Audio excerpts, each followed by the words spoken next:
And say something interesting that happened to us last week, and either something fun from last session or something we're excited about for this session. Ooh. Cool map. Tim, why don't you start? Hey! I'll put the map up again in a second. Yeah, my week was, how would you describe it? Jake, you've heard about my week. It was... I forgot though. Yeah. It was pretty... It was forgettable. It was pretty tame, yes. My usual, excitement and romance was tamped down as I opted to spend time on my couch. Mm-hmm. And I did discover, I bought a piece of sparring headgear that protects my nose from being broken. So I was able to do some hard Muay Thai sparring and take some straight punches to the face without damaging my skull, which was awesome. So when the group transitions to actual combat against enemies after our training sessions here, I think I'm in a good position. And last week I really liked the opportunity to for the group, all of us, to use like zany abilities against our various enemies in the dungeon. And I like that we prevailed and found the exact proof that we needed, although who knows if the Houses of the Blooded are going to buy it. And I'm looking forward to seeing my uncle and my cousin at this council. Family day. Yeah, I don't think they're going to give me the warmest reception. Uncle Stragine and cousin Escada? Yes. I don't think, we'll see, but it'll be interesting to see. It certainly will be interesting to see them again. I'll certainly do my best to ingratiate myself. I'm sure you will. Yes. Julie? Yay. Let's see, in this last week, I've been taking this improv class at the Groundlings, and I have to do my class show tomorrow night, and I'm in full-blown denial about it. So that's great. But it's happening, and I'm glad for that to be over. Though I've enjoyed it, it's great. And then I'm also taking a writing class, and I had to do like the first act of a new pilot that I'm writing, and oh my god, did I procrastinate, and but I had to present that yesterday, and it was great. And I was really excited. I had been starting to feel a little uncreative in my hack and slash of like this game, and so I'm excited to like have more dynamic approaches to things, and then also just to evolve into these new powers. It's so exciting about me. That's fun. Great. Is that what's going on here? Michael TK? So I'm also tired. I feel like it's a thing here. I was just telling David on the way over. I feel like everybody's tired. People driving are like driving below the speed limit, which is weird. I'm like having to like go around people. I don't even remember this week that well. Birthday? Yeah, birthday. Birthday? And then the killing things in the dungeon was fun. So we'll see how the shoppy works. Lovely. I was great coming to your joint birthday party. Thank you very much, and it was so nice to spend some time with people out of character. Laura, I look forward to doing that in the future and getting to know the people behind the characters and finding odd trivia there was one of your actors that you managed, Jake. I guess my wife and I were saying she looks like Natasha Lyonne, and then Julie's like, I used to box with Natasha Lyonne. I used to punch her. I used to punch her. Little bits of trivia like that. Good to know. 2 of us out there, so we got 2 strikers. Yeah. We're ready. I'm just excited I'm really excited for today. I can't wait to see. I'm going to see Jasper's going to see his family. We're going to be in front of the council. Maybe I get to buy some studded leather armor. Whoa. At least you think you're gonna meet your family. Yeah. Who knows what you're gonna find Right. in your house? Yeah. Maybe Sephiroth will be there. or what was the guy? What's the guy's name? The evil guy in the dungeon? The god. Galithakesh? Yeah. Yeah, Galactic is coming for your family. You going this direction? Oh no. Do I need Laura, it's your turn. Yeah, that's me. Forward to I'm fascinated to see what everybody chose to do for their downtime. And I think, we've been together our party's been together as a collective for so much of it. Like I'm really interested to see what happens when folks get spotlighted and, what we may learn. So it's exciting. Yay! Yay! And hey everybody, I had a birthday party last night. That's my big news, and everybody except Laura was at it, and I would have loved if Laura were there, but guess what? Laura lives in another state this month. But it was great, I was really worried about it going well, and I got a lot of people canceling, like, oh, I'm feeling sick, we have scratchy throats, we're gonna stay home, and I was like, oh god, it's gonna fall apart, the whole thing.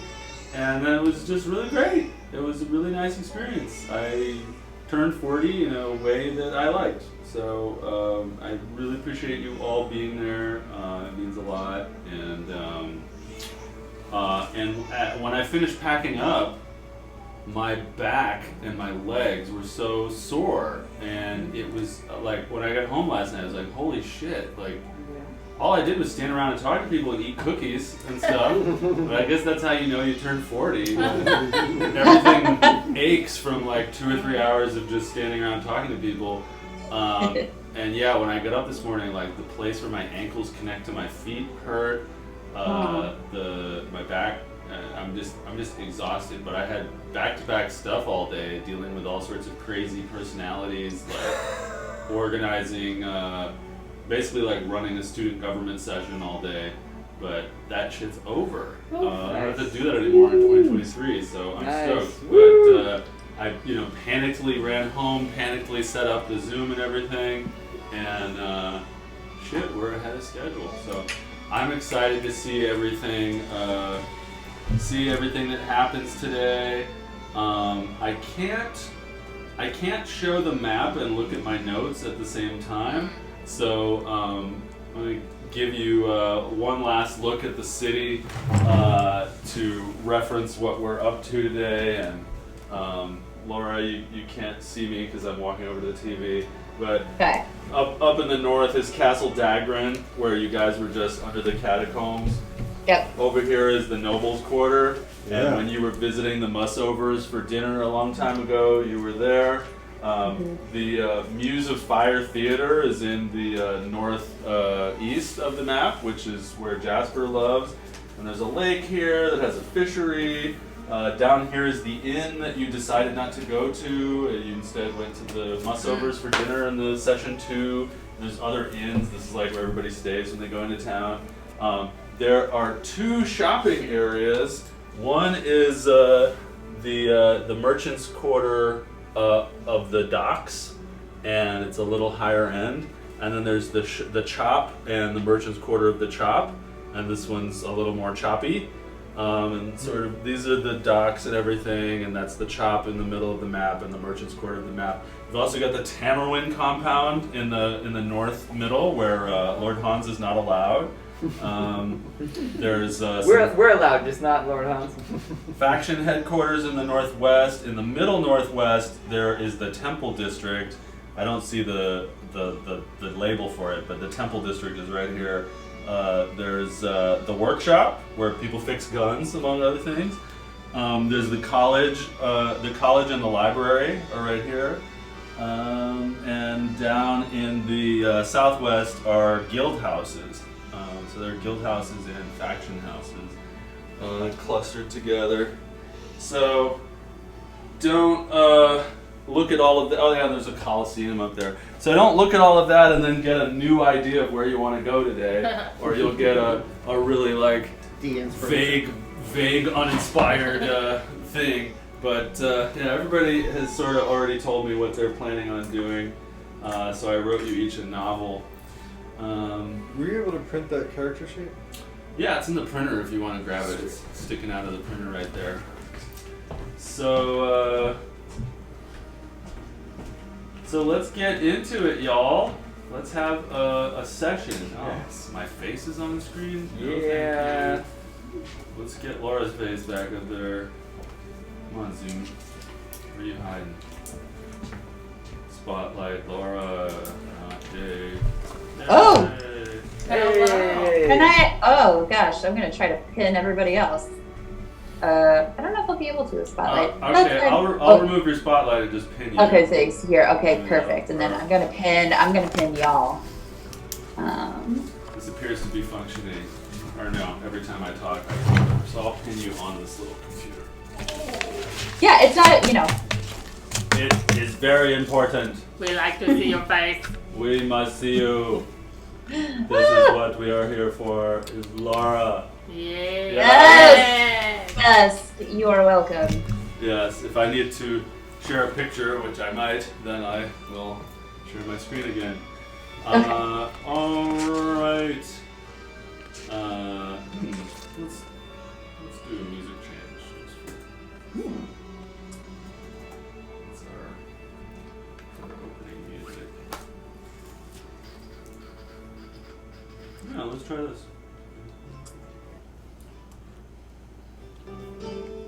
So, you be waken. The morning come and you be waken. Waking is happening. Is that happening? Waking up in your little rooms in Castle Dagran on your hallway. Ready to start the day, knowing that you're about to go on a trip. You're supposed to be going on a shopping trip to protect the prince, but really you're going on a shopping trip and you're bringing the prince with you. So as you wake up, Valentis is standing in the hallway as you guys are coming out of your rooms, and he greets you. Good morning. Good morrow, Lord. I'm not a lord, just a humble tutor and veteran, but yes, good to see you this morning, and thank you for your help and your service to the kingdom. And looking forward to our trip to the Council of the Blooded tomorrow morning. But today is a day of shopping. Yes. Valentis, about the shopping. Yes? I seem to be short on the gold that I will need to purchase scrolls to best serve you and the prince.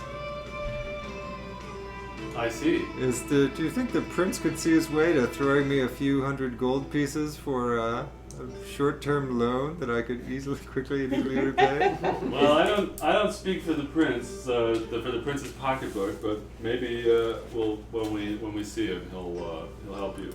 We'll have to find out. Thank you.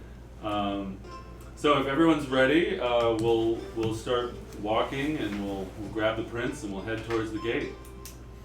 I'm ready. Everybody good? I've been studying and learning spells all night. That's Yes. good to hear. Yes. We can eat later. Let's go. Well, if you want to eat, I'm excited to see my family. all right. Wait, your family's shopping? And don't forget, I gave you 10 gold pieces. Thank you. I do have this. Yes.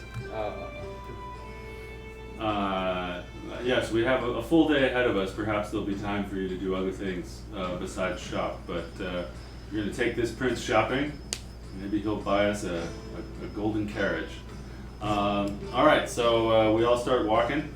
Yep. And as we walk towards the castle gates, we're joined by the prince. The prince has a couple of guardsmen with him, and then they peel off, and then it's just the group of us walking towards the gates of the castle. The prince greets you. Good morning. He's very grateful to you for all the work you're doing, protecting the kingdom, and he's heard through Valentis that you guys like the idea of him taking the throne, so he's extra happy to see you and very companionable. My prince, a question for you.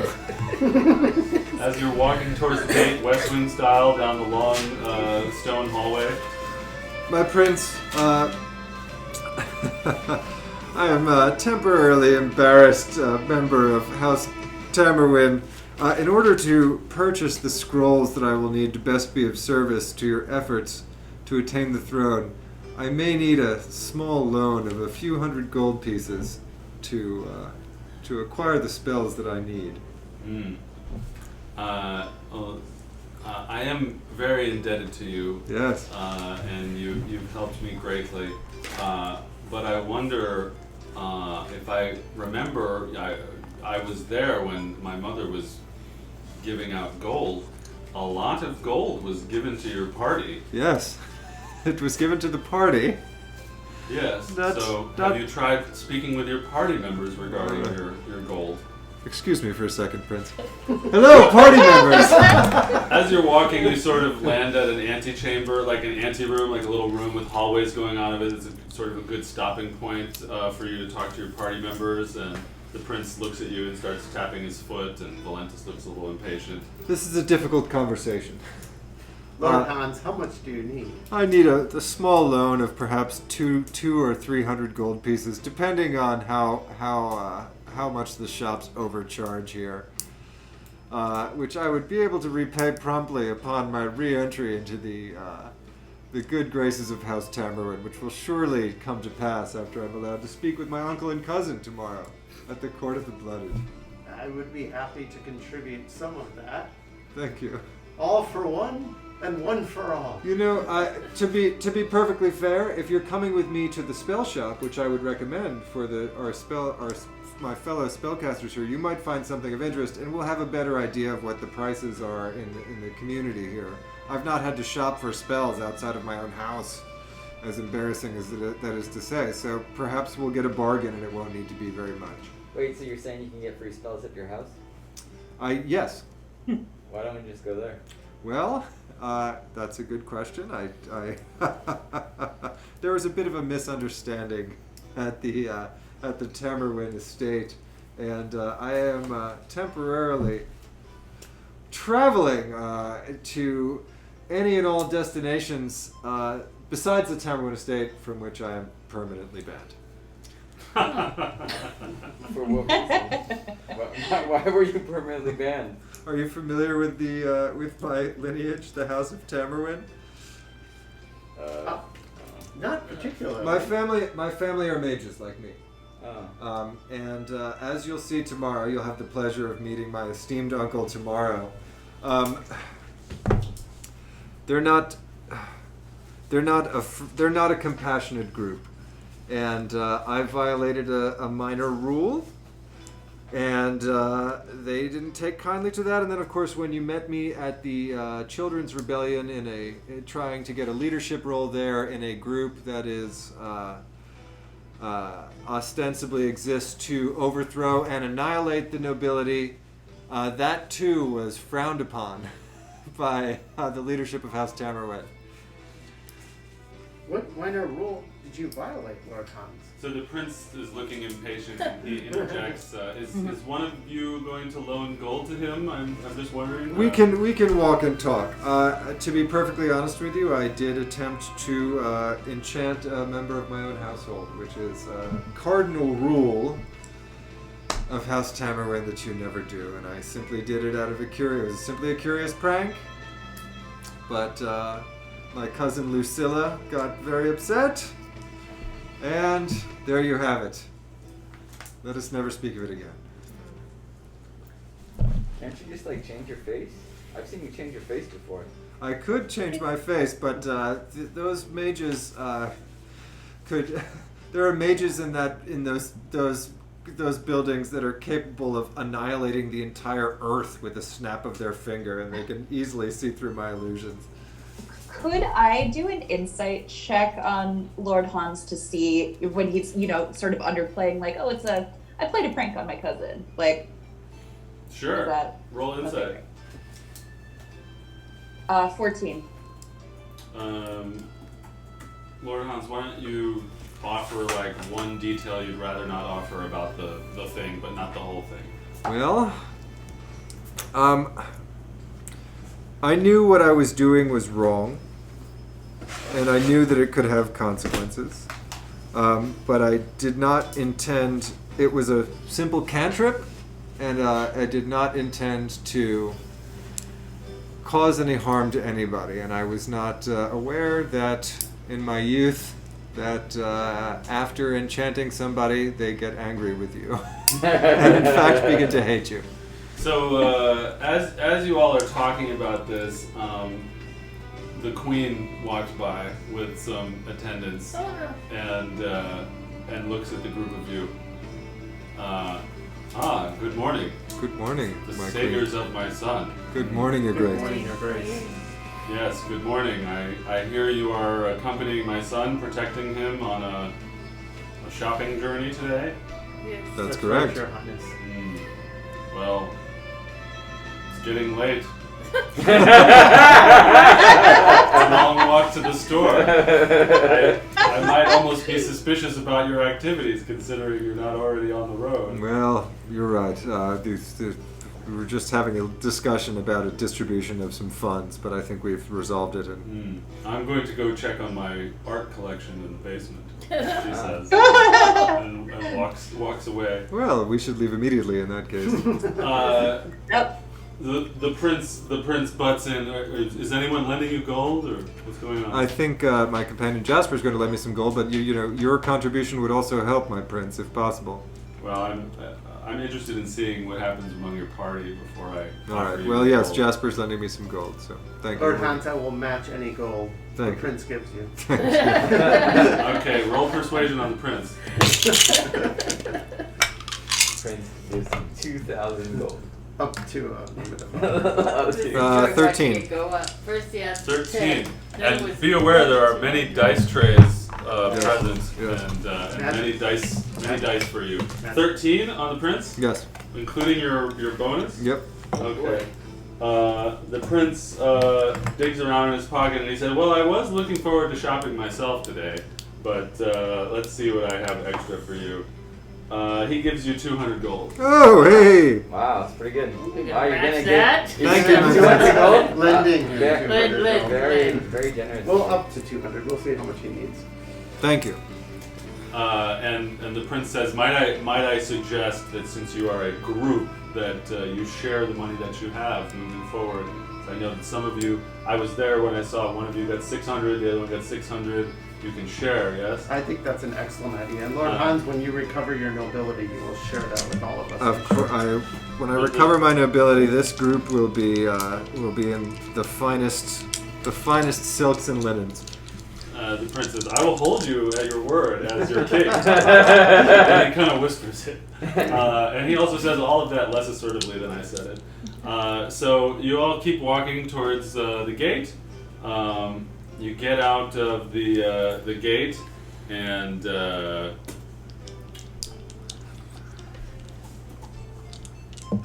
you get out of the castle gate, and as you emerge, you see some people waiting for you. There is a bulky man wearing almost like a modified pirate hat looking thing, and then there are a bunch of toughs standing behind him, all of which have a seafaring air about them. Uh-oh. And Una, you recognize the leader of this group of seafaring toughs as Filippo Fogar, Oh shit. the captain of the Lucky Lugler that on which you worked.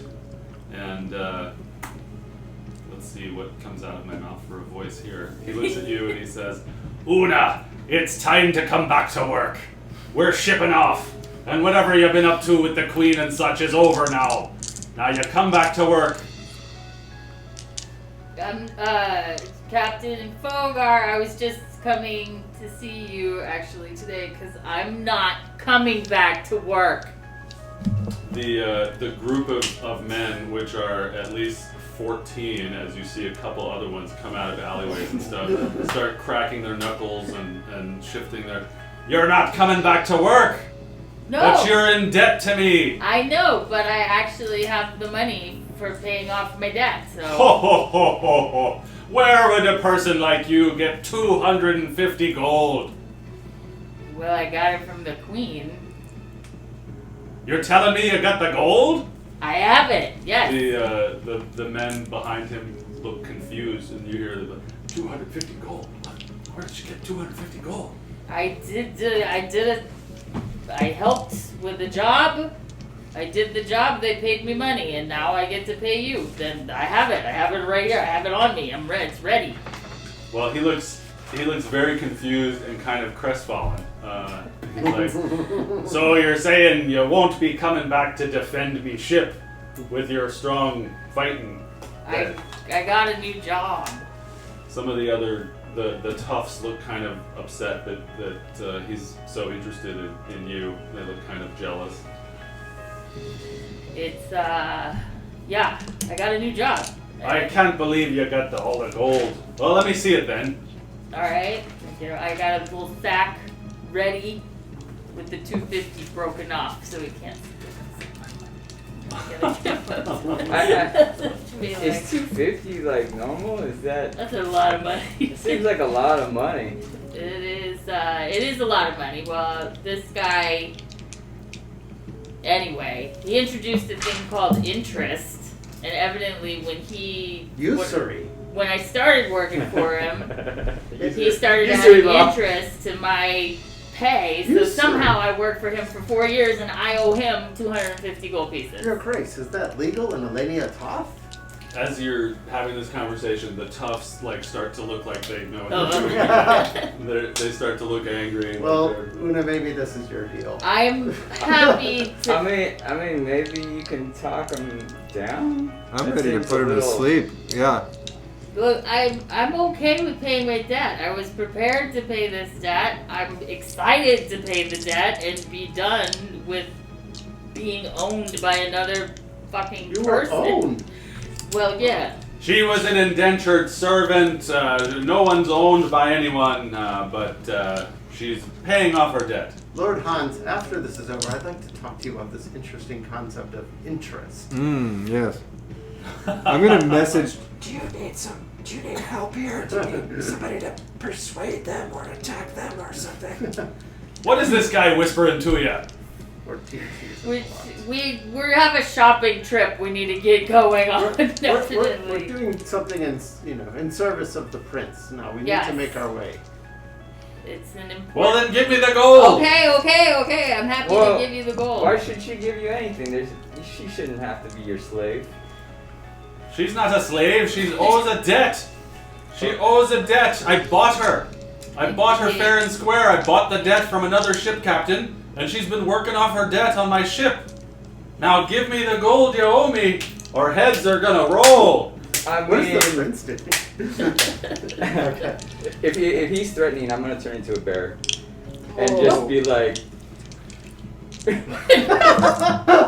right. Well, looks like we're getting out the minis after all. Oh, shit. You're turning into a bear, and there's like 14 sailors are all Guys. like Guys. scared but ready to fight. This is One of them pulls out a scimitar, the other one pulls out like a spear, and they look at the captain. He says, "I guess we're gonna kill a bear today." Everybody, please, Oh, please. Yes, Jasper, do you want to take Listen, this or should I? let's figure out a way out of this. I don't think any blood needs to be spilled, but I think you do deserve your gold back. But I think 200 should be fair and square, and maybe the bear can cool his jets. But he's a fearsome bear, let me tell you. More Not and just more a than bear. more than enough. 200 is more than enough. Yeah. All right, you roll intimidation as the bear, and you As roll, the bear. and then we'll see what happens. And you roll persuasion. Can I assist him in some way? You can assist the bear in intimidation. All right, I'm gonna look at the bear, being like, holy shit, that's a fucking big bear. Oh, that's a pretty good roll. 16.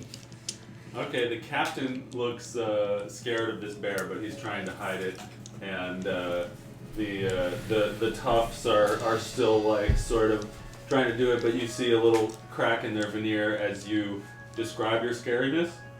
Just like See, like he's like standing on his hind legs going like this. I'm thinking of Cocaine Bear. Yeah. So as you're doing that, passerby who are walking by the street are like, ah! Please. People run down the street away from, there's a bear in Just the city! take the 200. I can't keep this bear under control. Some of the castle guards start to like look out of the thing like, do you need help out there? What's going on? And I went to the castle guard. But the people are definitely intimidated, and you see inside the castle one of the castle guards like get his bow and arrow ready in one of the little things. What's going on with that bear? The prince is safe. The prince is fine, but these roughs are they're causing some issues here. Just take the money, gold please, and leave. We'll yes. call it even. Roll persuasion. You got this. Okay, 15 and 8, 23. Ooh. 200 gold it is. Yes. He reaches out for the gold. I'm gonna take the 50 out, put it back. You're like, here! Throw it back. It scatters all over the the toughs are picking it up. There's a random kid runs by and grabs 5 of the gold pieces and runs away. The captain's like, oh, give it here. And like, 3-4 minutes later, he's got like 180 gold pieces in his hands.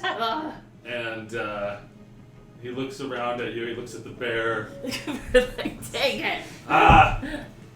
Good enough. But I have to say, I'm sorry to see you go. Our ship needs you. We're in treacherous waters. I'm sure you'll be fine. But I would just like to make sure we're all saying my debt is paid. I owe you nothing more, and I'm done. You owe me nothing more, but I owe you an apology. You're a powerful woman and you deserve your freedom. Thank you for paying your debt. And I thought you should know, since we'll be missing you. One night, I was spending time with Captain Iker Corso. And when he was drunk, he mentioned that somehow you came far, far from the north. So if you want more information about your past, you might want to talk to your original captain. Shit. Or head far, far to the north. I don't know. And then he just walks away. God damn it, so hard. It's always And an asshole. Two of the toughs sort of run away because of the bear. They're like running actually ahead of the captain. They're like, oh, we're trying to guard your front, captain. And then the other guys kind of give you all a sneer. One of them waggles a finger. They disappear. Alright, as soon as they leave, I turn back into a hunting. And you see inside the castle, there are actually like 10 guards with bows and arrows that were looking out of the thing. And when you turn back into a person, they're like, oh. And the prince is like, a little late. He's like, it's okay, I'm okay. He was on his phone earlier. Right? The prince did not want to involve himself, but he is a wonderful candidate for replacement.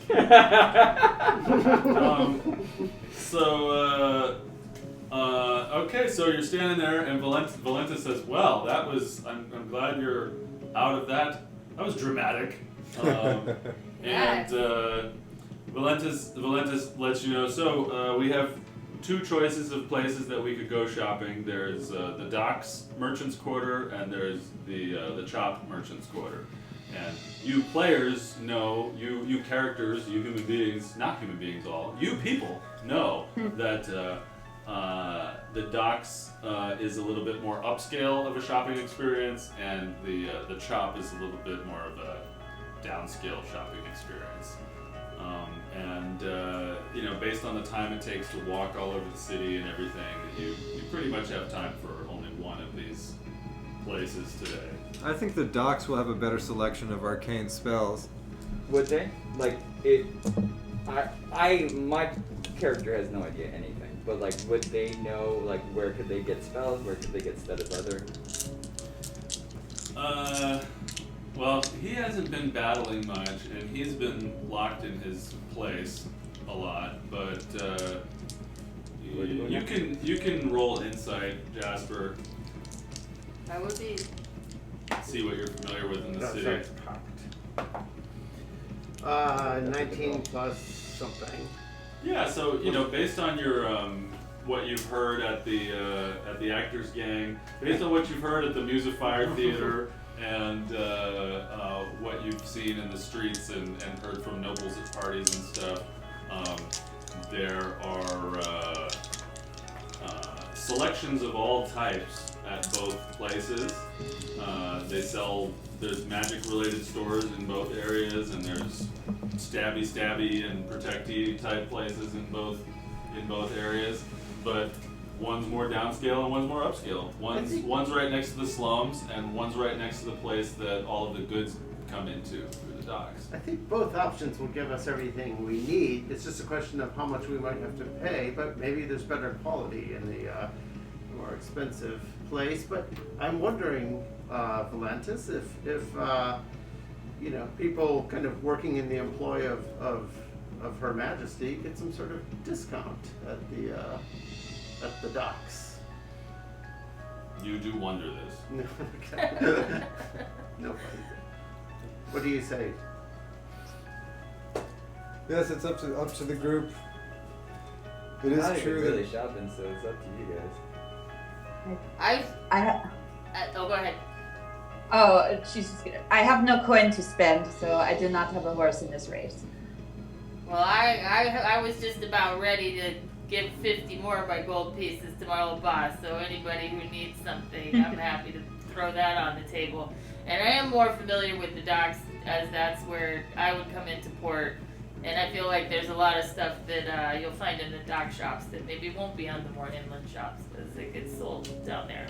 As you guys are standing there talking about this, a street urchin walks by you and locks eyes with Daphne, and he flashes his palm at her, and on his palm, and only Daphne sees this right now, he just flashes her a signal. There's a red line and a blue line drawn next to each other on his palm, and he gives you a meaningful look and scurries down an alley. As I was saying, I don't really have the coin to spend right now. There's nothing I really need. So if you will all be all right without me, I think I will go to the temple and do my ablutions. She knows what it is. It's funnier if you did. Ablutions, yeah, right. I will go do what I need to do while we're back in town. Is there any? Well, if you're taking out, is there anything that you would want if we bought something for you? Oh, honestly, I suppose if there's anything interesting, but I do not have anything specific right now, so Some I defer exotic, to you. some exotic toxin, perhaps? Or- Right. I don't know that they will be selling anything that I can't procure, but yes, just go explore, enjoy. If you see anything that has maybe some interesting abilities, then we can talk. But I do not want to be in debt to anyone, and I cannot pay for it myself now, so, I'm a little worried do about with that you what you wandering wish. off alone. Are you sure you're gonna be all right? I'll be just fine. Lord Hans, you have a way of talking to people I don't quite understand, but if something happens, maybe messages can be sent. what's the range of message?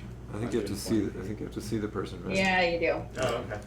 As I said, I don't really Yes. understand all this. I don't. If you're in trouble, can you send that bird to talk to us?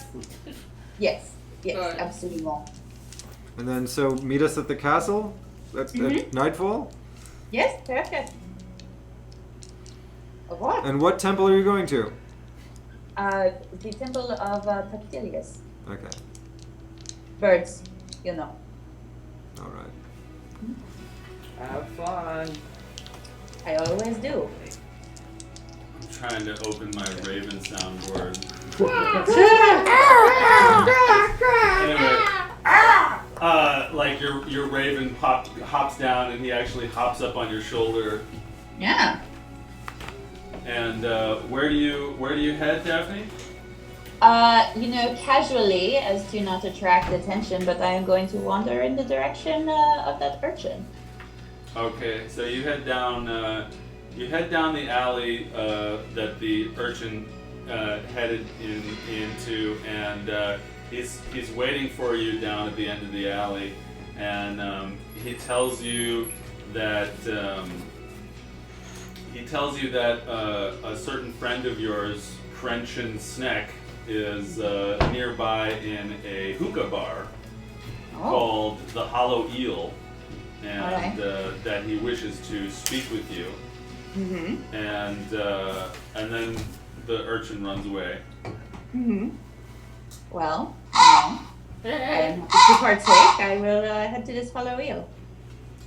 All right, so you start heading towards the Hollow Eel, and let's find out more about where our party is headed. Have you all Sorry, I decided? split the party, you guys. I'm sorry. Well, I think we've got 2 votes for the docks and 2 neutral votes.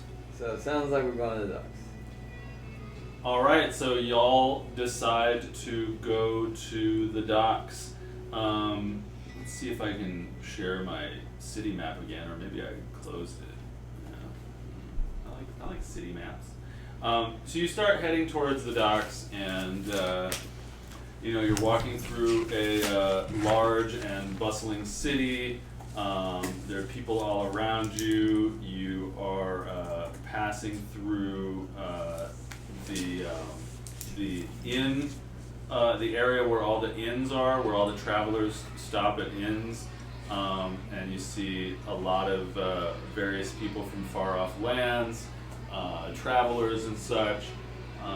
You're walking from the castle past the noble quarter, through all of the inns. You see people hawking wares from little things, little trays that they're holding. You see people in little little booths and stuff. You see urchins darting in and out. You see lords being carried in litters, and ladies and such, things that have curtains around the outside. And you end up in the shopping district near the docks. Any lords or ladies we recognize? No, the curtains are closed, but you can tell that there are rich people going by. And so you end up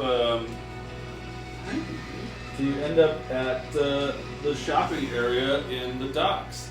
And while that's happening, Daphne enters the Hollow Eel. Yes? Mm-hmm. Mm-hmm. The Hollow Eel is filled with smoke in various colors, green, purple, blue, red.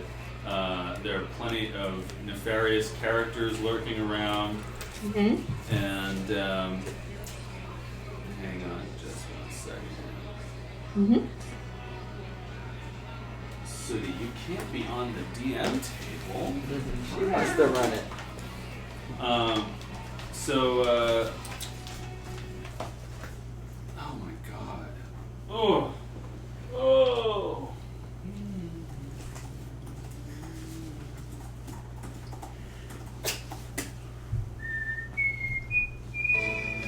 Okay, guys. Alright, so what the fuck? Oh, I get it. All right. So yeah, and your little raven friend waits outside. Right. And so you're in there, and you see a lot of nefarious characters lurking around. There is a rotund and maternal woman behind the counter. She's missing one eye, and she has a black cat perched on her shoulder. Aw. And she notices you right away and gives you a signal to come over to her. I will. So you head over there, and she says, "Oh, hello, my name is Petty O'Donnell. Welcome to the Hollow Eel. I hear you're meeting with a certain friend of ours, yes?" Yes, I believe so. Do you know where I may find them?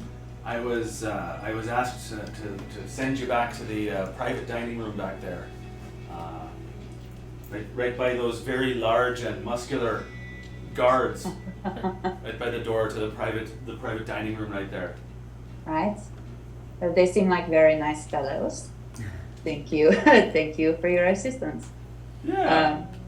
Mm-hmm. You're very I'll- welcome. Yeah, I'll go over. See if they'll let me in. All right, so you head down there, and you got some people all up in your grill, and we'll cut back to the party. Okay, so you're standing surrounded by shops in a very bustling area, and you realize that based on the time, the amount of time it takes to get back to the castle, the amount of time it takes to go shopping, that you probably don't all have time to go into every single shop. But based on the signs that you see from where you're standing, you see Elion's Magical Emporium. You see Ileana's Scrolls.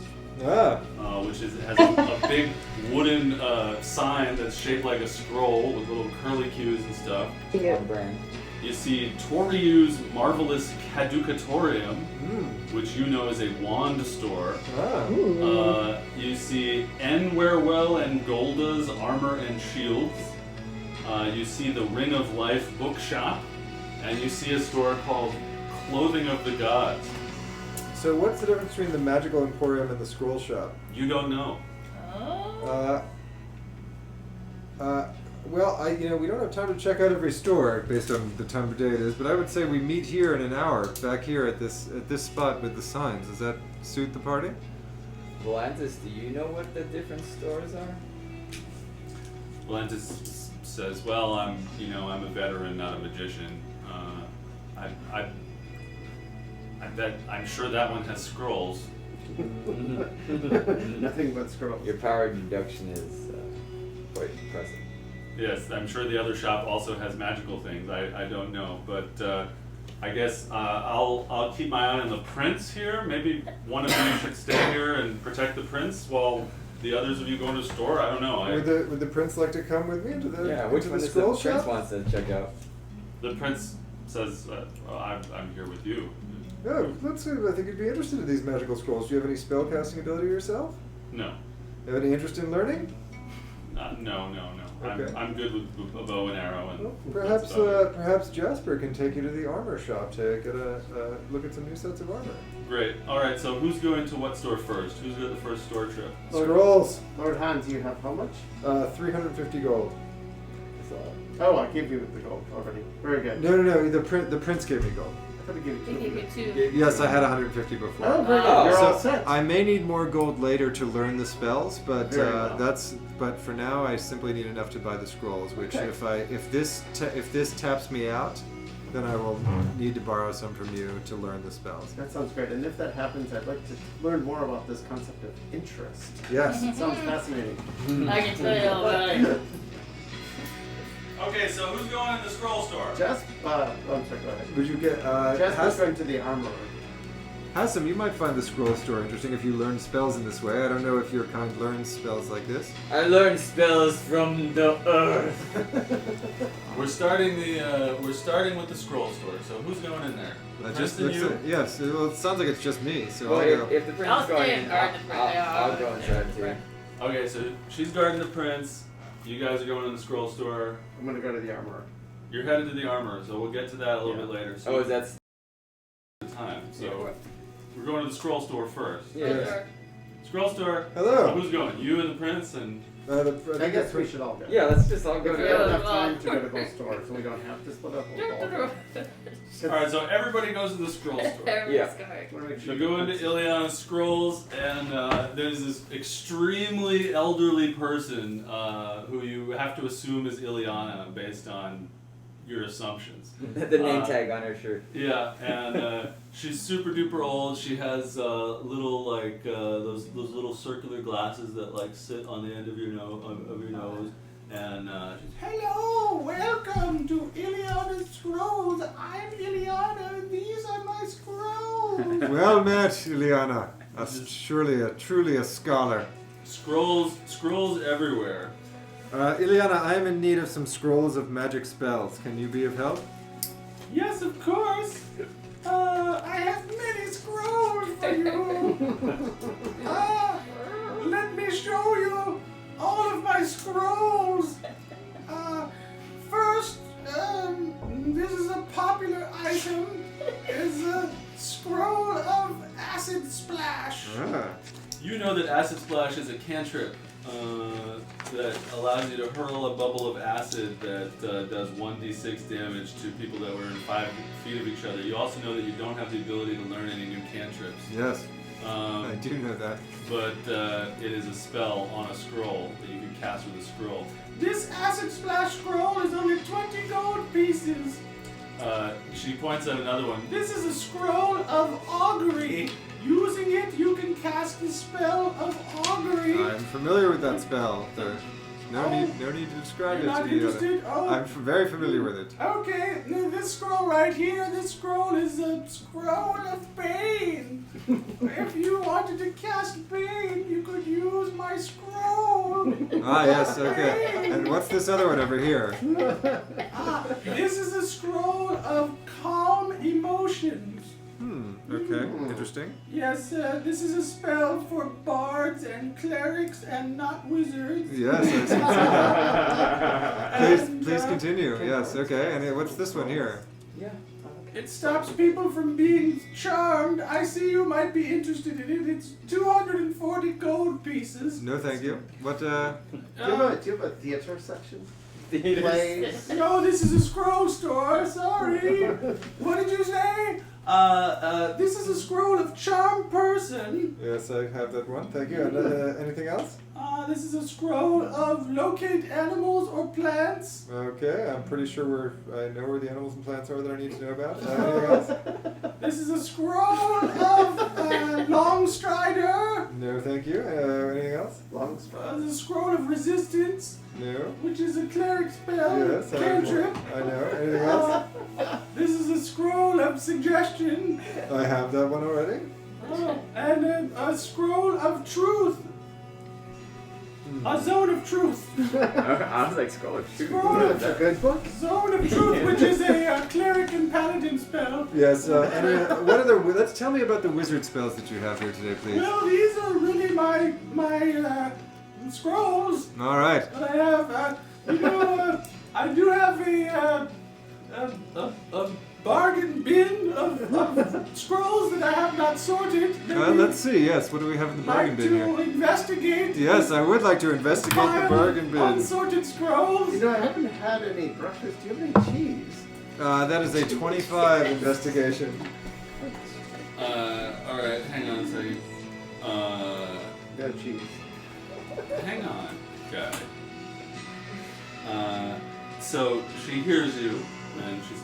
Oh, you're a hungry young man. Oh, I'm so sorry that you're hungry here. This is my my lunch. Oh, no, A I nice could not. piece of hard cheese. Yeah, and it smells great, but I a couldn't roll take of your ham. lunch. It's very nice. Please But eat it. I don't need much. Oh, well. My stomach is very small. quite Yes. gracious. This looks like Wensleydale. It's delicious. Is that a roll of ham that only clerics can eat? Let's see if you find something in that. Yes, 25 investigation. Jasper eats the food and passes it around. Offers it to others. Love it. I'm Love a not little piece gonna of eat ham. her food. It's delicious. I'm not eating no old lady's food. Oh, magic. She offered it. I'll give her a good berry. for giving up her food. Okay, you find a scroll of pyrotechnics, Okay. which is a second level I wizard know spell. what it is. You know what it does? Mm-hmm. Okay, you find that. You find a scroll of pyrotechnics. You find a scroll of dark vision, Okay. and you find a scroll of cloud of daggers. Ooh. All right. How much is Cloud of Daggers? Oh. She says, It's a second level scroll, so it's pretty powerful. I haven't organized it yet, but my scroll of augury is 240 gold pieces, and that's a second level scroll. What do you 240 gold pieces for the scroll of what was it again? Cloud of Daggers. You know, Oh yes, everything in a 5-foot cube gets cut with daggers. It's very powerful. I'll give you 100 gold for it. Oh, what are you talking about? I'm an old lady. How do I pay my bills? Gold, that's outrageous. That's a Roll possibility. persuasion. She gave Jasper her lunch. It's delicious. Did you want some of the cheese? 15. 15. Yeah. Oh, well, you seem like a nice young man. I'll give it to you for 205. I don't think. Let me think on that. I'll let me sleep on it, and I'll come back to you. 200. 120. Oh, well, goodbye then. I'm gonna check out the Magical Emporium next door. All right, cut back to Daphne. So All right. Daphne is ushered into a private dining room by a bunch of large, muscular people whose head is so high it is hard to see, and she goes into this room that has like a white wicker curlicues decorating the top of the walls, like a lattice work. It's a private dining room. There are painted floral teapots and displayed porcelain around the room, and you see a very long dining table of dark wood, and Oh, sorry. at the end of it is a small black-skinned gnome who is eating a crocodile. There is like spread out for the whole width of the table is a dead crocodile that's been cooked, and it has the eyeball and all of that, and the delicious underbelly stomach of the crocodile is being spooned into the mouth of this black-skinned, white-haired gnome, and you recognize him as Crenshin Sneck. As he doesn't immediately address you. He just keeps sucking on crocodile innards and smacking his lips and stuff. Oh, oh. And then he looks up at you. Hello. Sounds exactly like the woman from the show. It does. That is great. That's exactly how it should. Let's just make him. I like Australian. it. That's everyone. Yeah, I don't think I have any other voices in me today. That's fine. It's fine. It's like an Annalisa. I like it. Yeah. Oh God, what a weird movie. I loved it. Oh yeah, he's somewhat from Bourgogne, so he looks up at you and he says, "Bienvenue." Bienvenue à my private dining room. You are looking so good. It's so nice to see you again, Daphne. Oh. And you, this is, I must say, quite an upgrade from where we have met in the past. Congratulations, I guess. Yes, yes. You actually have done well for yourself since the last time I've seen you. If I remember right, you were on your way to jail, and you were on a mission on which I sent you on. You were going to jail, and you did not mention my name. This accent Of course, is failing. I'm just gonna have to talk in Well, we could, since maybe they're speaking in Borgonese and we can just speak flat. There you go. You know, like, go standard. Bonjour. So Yes, so he says you went to jail and you did not reveal my name, and I really appreciate that as he continues to suck guts out of this crocodile. Of course I didn't. I don't know if you ever found the rat, but it wasn't me.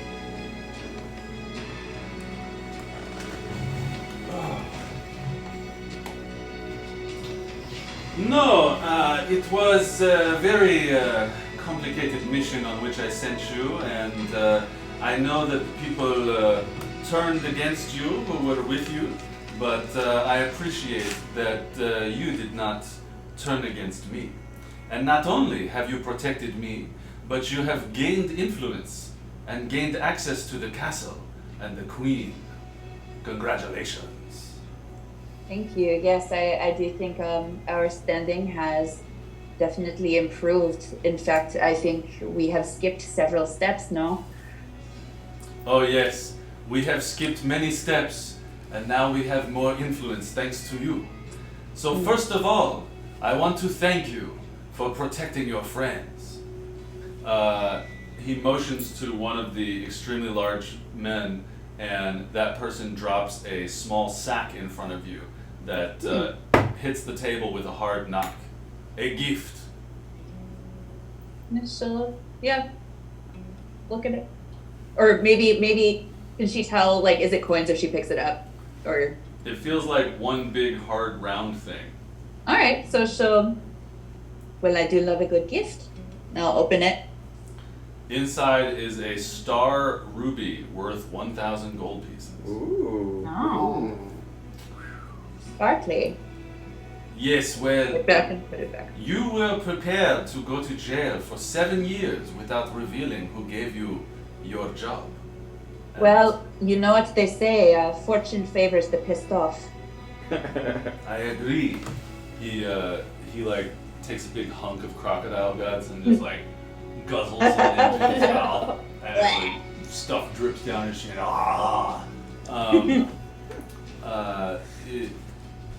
These events, while unfortunate, have, I feel, brought us closer together. I feel as if I can trust you more than ever before.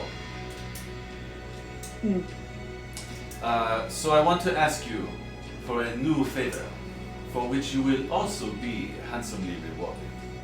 What kind of favor? The Queen's fixer, Aloysius Kilshaw, he has a signet ring he uses to impress wax on documents. I need it, or a copy of it. Do you think you, with all of your resources, can help me with this? Yes, as you know, patience may be required. I do think that we do not want to risk this position so easily, Manon, but I will definitely look for a window and we will see what can be accomplished. Okay, cut back to the store. Let's see. So you all went to the same store. So now you're leaving. So do you want to go to the armor store? That scroll, come on, Huh? what? Here. You wanted to go to the armor store? Yeah, the armor store. Yes. Did you say something about the old lady hears you and she's like, did you say something about my scroll of calm emotions? What was the price on that again? Oh, let me check the price tag. Now she has a French voice. It is 240 gold pieces. I think it's too rich for me today, but maybe I'll come back some other time. Well, you seem like a nice young man, and you didn't turn down my lunch offer. I suppose I could do it for 200 gold pieces. I think that would be a stretch for me, but perhaps 175 I could make work. Oh, well. See you later. Make a roll persuasion. This old lady's not Bye-bye. part of this fucking shit. Ah, God. It is 18. Well, 187 then. You know, It's the best I can do. let's do that then. Thank you so very much. Oh, wonderful. Oh, please take my lunch. So she takes the gold and she tucks it away in a little box underneath the counter. And she seems very happy, and she hands you the scroll of calm emotions. Are you done in the store? I am done, and I think her graciously very nice. If you guys are going to the armor, I'd like to check out the magical Elion's shop as well, just to see if they have any scrolls of interest or... Yeah, I know where you want to go. The camera is going to the armor store next. So now we're in the Enwerwell and Golda's armor and shields. Now, does everybody go there, or are you? Do we have enough time to go to 2 more shops, or should we split up? Time is running low. I think if you should go to the one spot, and they should go to the armor and shield spot. Great. I'll meet you. Time-wise. I'll meet you back by the signs where we spoke earlier. Very well. Okay, so Prince will who's, go with us, I think, right? The larger group. yeah, who's in the armor and shields shop? I'm coming with where the prince is, and then I want to check that out too.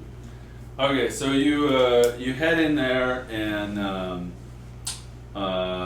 it's everything is made out of brick. It's all brick. It's a brick store with a brick counter and brick shelves, and you see brick hooks. You see little hooks in the brick with various swords and armor and all of that stuff hanging on the walls, and there is I just can't do a southern accent in this world. It just doesn't fit. There's just a very big gruff man, a very big gruff woman with a beard named Enwerwell is What's your name? is standing there. Enwerwell. I'm not Golda. I'm Enwerwell. My wife's name is Golda. She says. What a great story you have here. Welcome, welcome. I'm looking for a new set of armors and studded leather armor. Is that something you have here? Oh yes, I've got studded leather. I've got 2 if you want them. She picks up 2 studded Oh, one of leather. those looks like it might be my size. This looks very nice. Yeah, is one my size? Why don't you try it on? Oh, very good. Oh, Yes. you want to try it on too? Sure. You're not a bear right now. I'm not a bear, no. She hands you both studded leather It's to a try on. giant This spider. one's a little smaller. It's Okay. good for you. I'll try the smaller one. Yes. She strokes her large beard. I kind of hold it up. I guess is there a fitting room? I go check it out. Make sure it fits Yeah, well. well, you don't have to take the clothes off. With armor. There we go. Or do you? So yeah, you try it on. It fits. Very good. How much is this particular piece here? Yeah, for both of them. How much is it?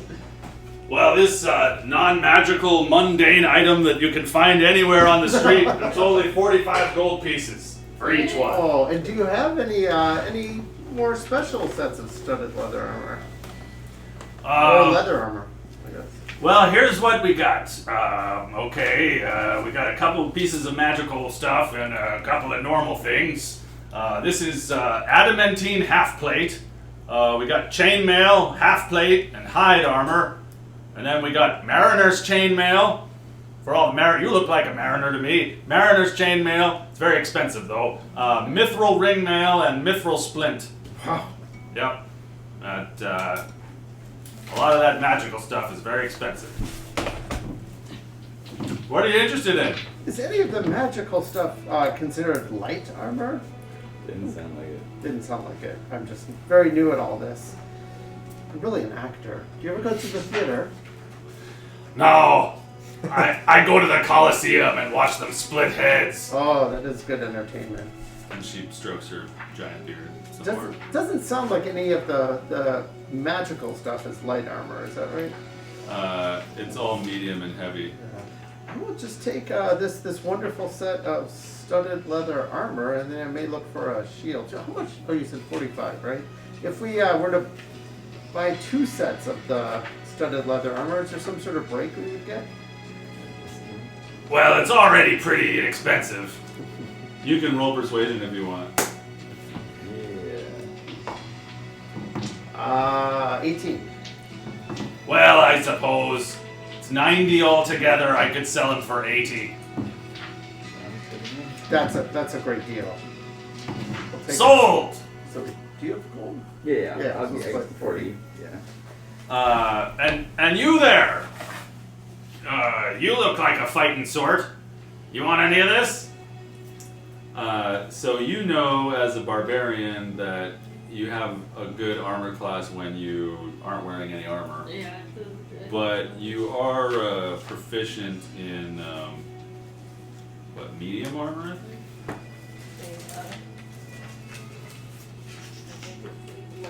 Light or medium, yeah.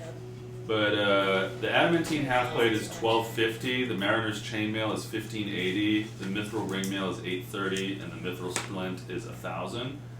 The half plate, just the mundane half plate, is 750. And that's A little too rich for my. yeah, it's pretty rich. The mundane half plate is 750, and if you wore it, you'd have an AC of 17. So that would be. There's a bar? Yeah. Go to the city. Maybe that's wrong. I've only got 400 gold pieces left. You're not gonna buy it. Yeah. Well, barbarians barely use armor anyways. But her AC is 13. Yes. So if she's proficient in medium armor and she bought that 750 gold half plate, then her what's your dex modifier?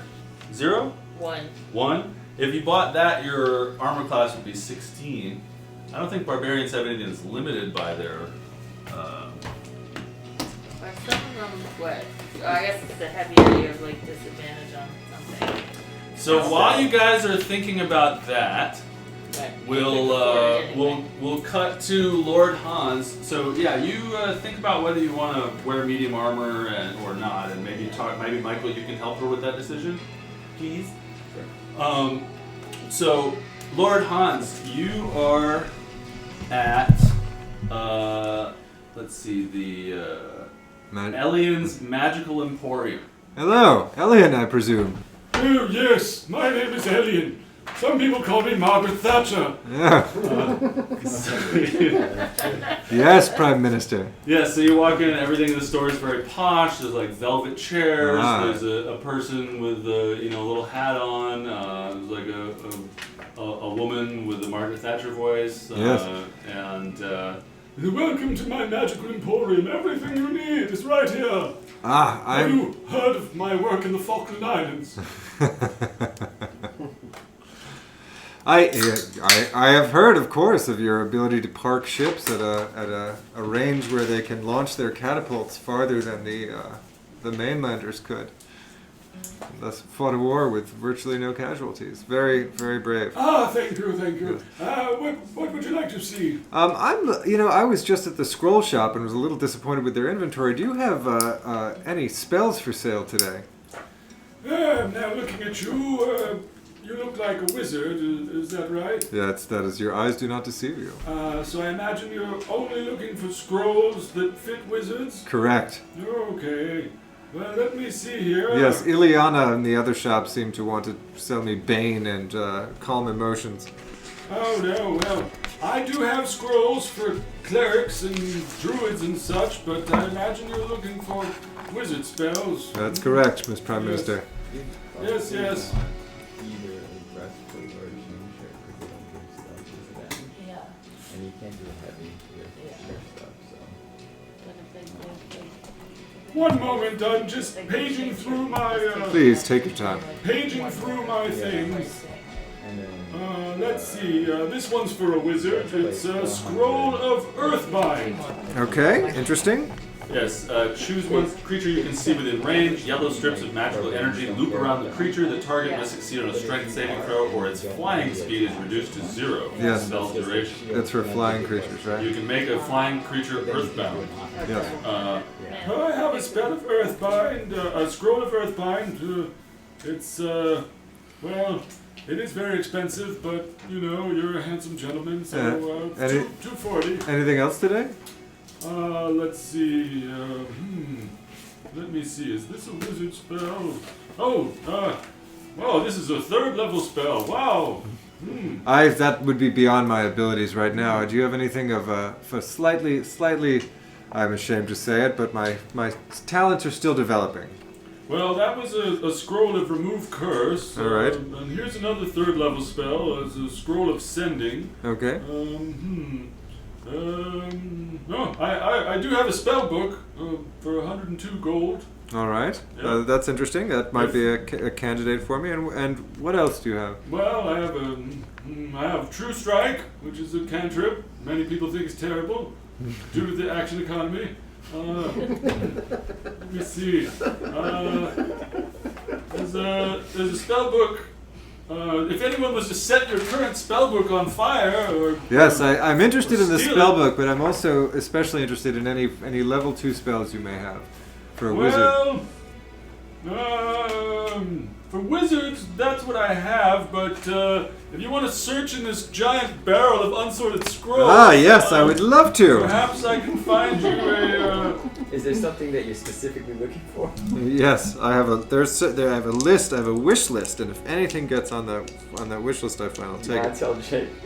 He knows what it is, but he's doing his randomly generated scrolls. We're not in House Tamerwind anymore with my spoiled rotten spell library that I can access at any time.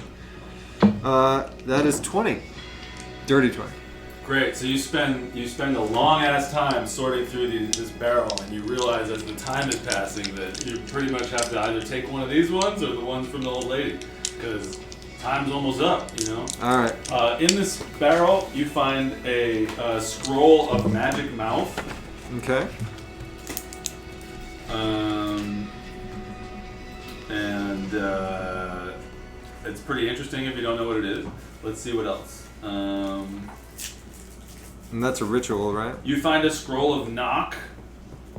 Okay, that's interesting. That's a cool one. And a scroll of enlarge reduce. I would like to purchase your spellbook and your scroll of enlarge reduce strike my interest. I am a little limited on funds. Well, the spellbook is around 100 gold, and the enlarge reduce is around 250 gold. So that would normally be 350. But for you, because you're so pretty, I'll give you 300. You have a nice butt. Thank you. Well, it's true. I've been working on it. Do you think you could do 275? Roll persuasion. That's 24.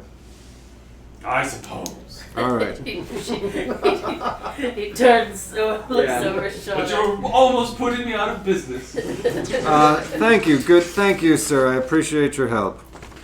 I'm a woman. Thank you, madam. Thank you, madam. All right, so you leave with a spell book and a scroll of enlarge reduce. Let's hope you pass your roll when you try to copy it into your spell book, which will also cost you 100 gold to copy it into your spell book. Yes. So cut back to Daphne, and Daphne is finishing up her conversation with the gnome who's eating a crocodile. He's given you a new task. Is there anything else you want to talk about with him before you leave? What are you doing? I suppose. Have you heard anything from home? Well, I try to stay away from home as much as possible. You see, everything goes back to Berondine. And Berondine is much less sane than he used to be, is what I will say. You see, everyone in one way or another works for him, and if I draw his attention, who knows what he will ask me to do. So, home is the same, but Berondine is a little different. Well, I'm a little different too. You, my friend, are better in every way. Please enjoy your star ruby. Oh yes, I will. Au Au revoir. revoir. So, do you sort of head back to where you're going to end up meeting the group after you? Well, so I don't have a sense of the timing of it, but depending on how long it takes to, she might double back so she looks like she's coming from the temple, just in case. But Yeah, you could I don't know probably if pull that off. Yeah, okay. So that's what Time-wise. I do. All right, so you head off to try to double back and meet them on the way back. And as you come out of the place, your little raven friend hops down in front of you and hops around and cocks his head at you. And Today was a good day. yeah, and he Is it happily hops back on your shoulder to go for a little ride with you. Great.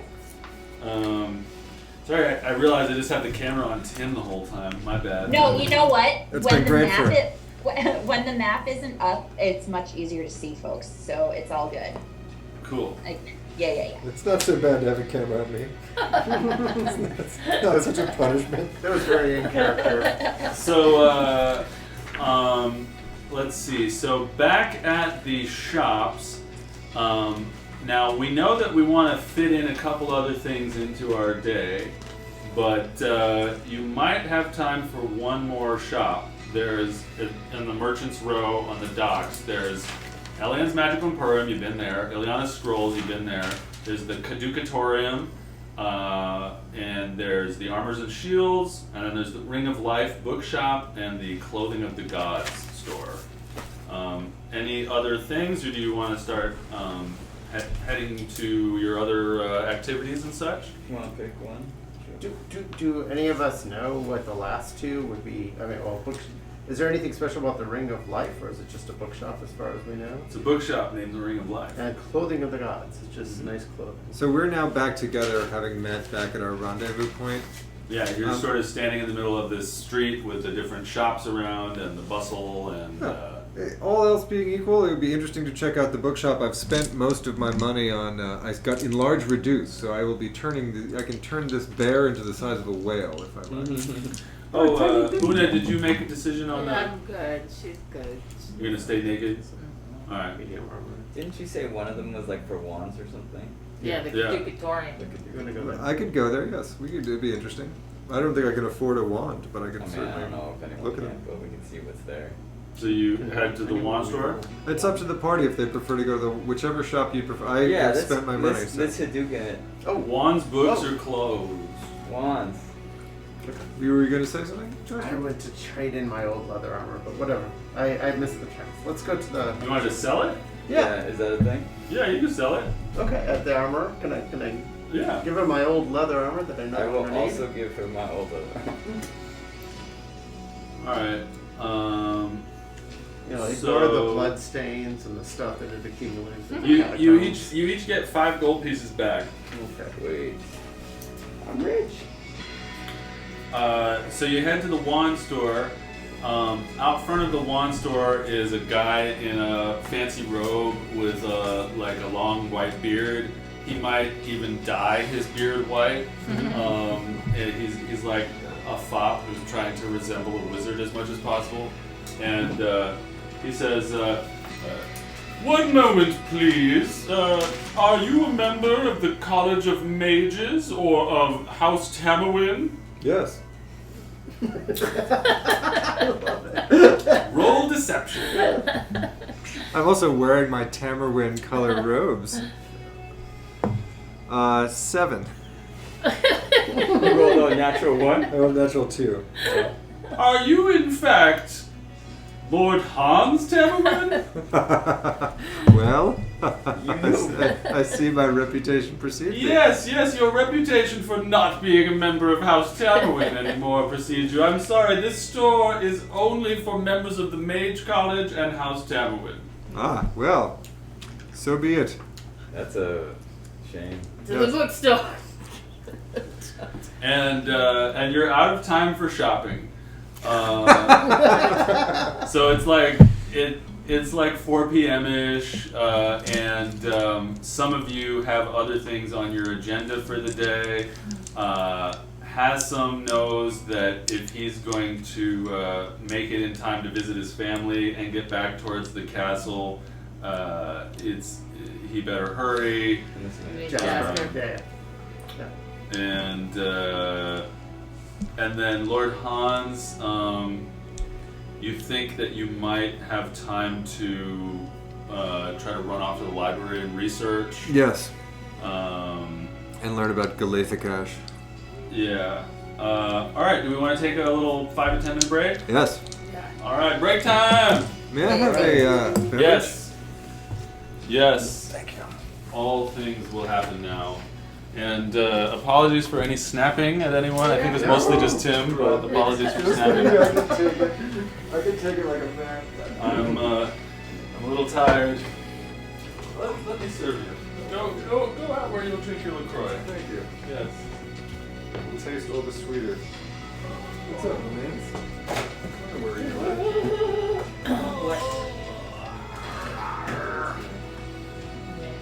I'm gonna put out some cookies too. Ooh, thank you. Is there a safe way to move Sudi? Oh, I'll grab him. Aww. I mean, the safe way is to pick him up, but he's got a lot of claws, so. Okay. I know he's also like pretty old, so I don't know. Oh yeah, no, he's fine. He's fine to get picked up. His claws are always out. I mean, if you're okay with claws, you can just pick him up on or just unhook his hands first. Buddy. I just don't want to touch your crotch. If you unhook his hands, I'll reach under there. Is it hooked? Oh, his claws aren't out. He really likes you, Michael. Mm-hmm. Yeah. So we've got the. I am playing a druid. He's role playing like you. Yep. He's trying to play D&D as well. Yep. He sure is. Oh, I want some cookies as well. Yeah. Crisp, refreshing. Thank you.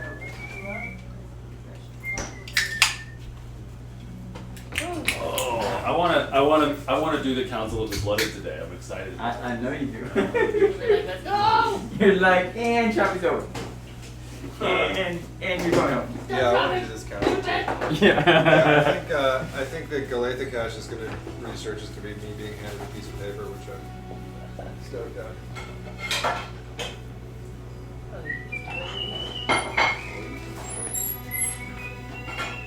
Where do you think you're going?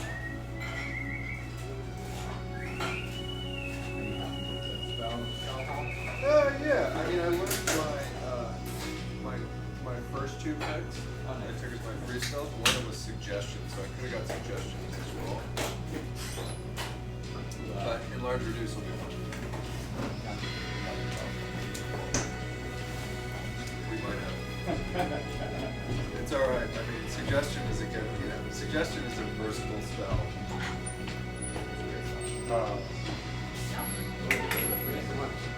Those are the cookies from the party. And they are. They are.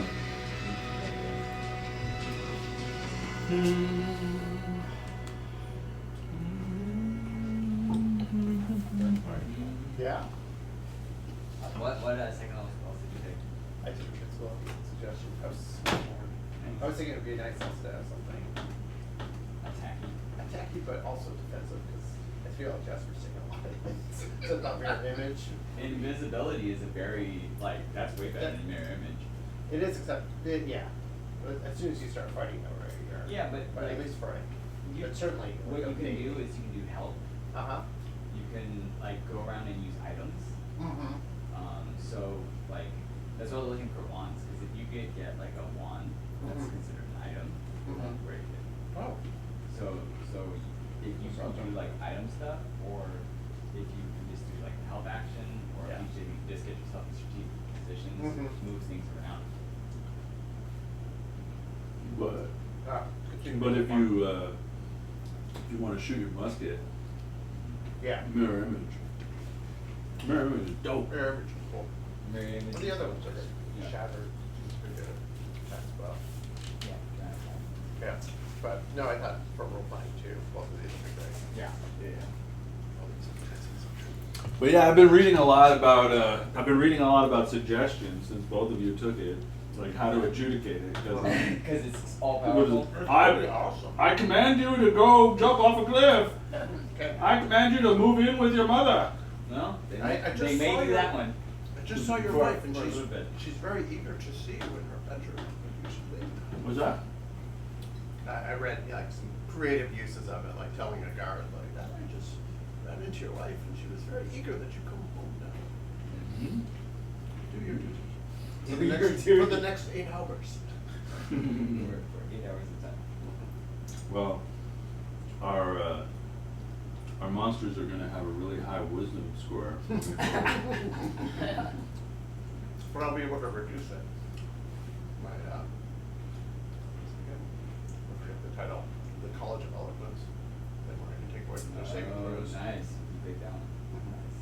Yeah, we don't have the wizard that cheats, so. The divination one? Yeah, divination one. Yeah, that's me. Yeah. Who's the with what? Divination, you roll 2 dice at the beginning of each day, and you can replace anybody's roll with that dice. So you roll like a 2 or a 1. You're like, I suggest you cry on the floor for 8 hours. And you Guess just roll what? a 2. You just rolled a 2. It's gonna happen. That's great. You know. Yeah. Or if you roll like a really high roll, and you need somebody to actually hit, Right. then you can switch something else down. Wow. That's cool. They're cheap.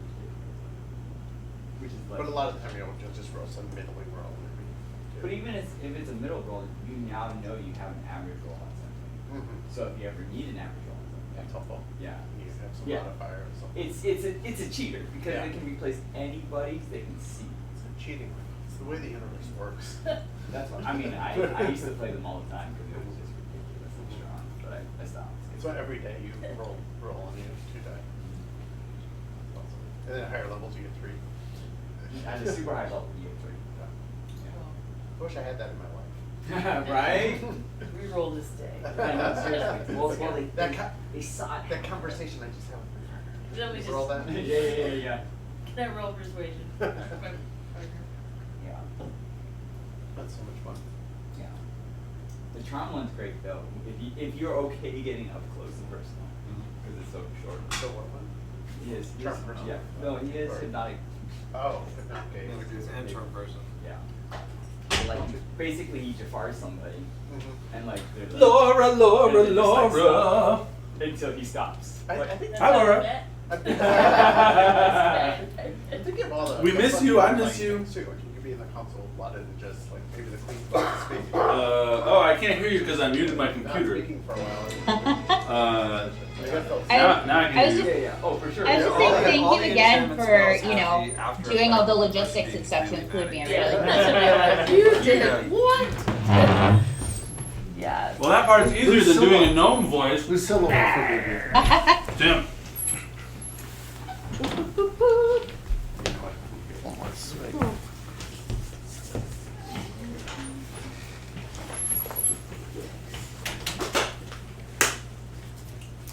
Did all those cookies get eaten? No, there's I think there's one one left. more out there.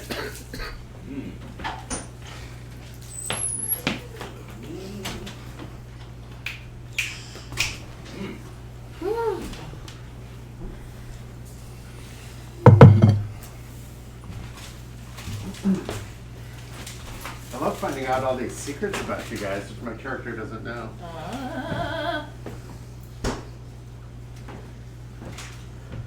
I think enlarge reduce is a good purchase. Yeah. Yeah. It's a fun spell.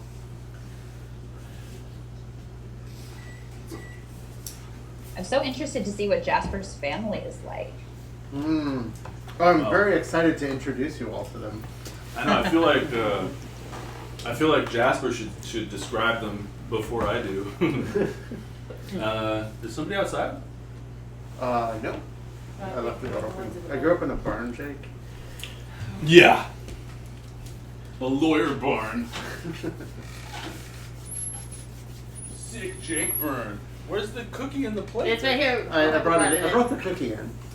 Right there, right I there. don't even know where I am. I want to show you guys the gift that I got for Erin for her birthday. Oh my God, that's Laura, so I'll hold it right up to the camera. Oh, stop it. Oh my God.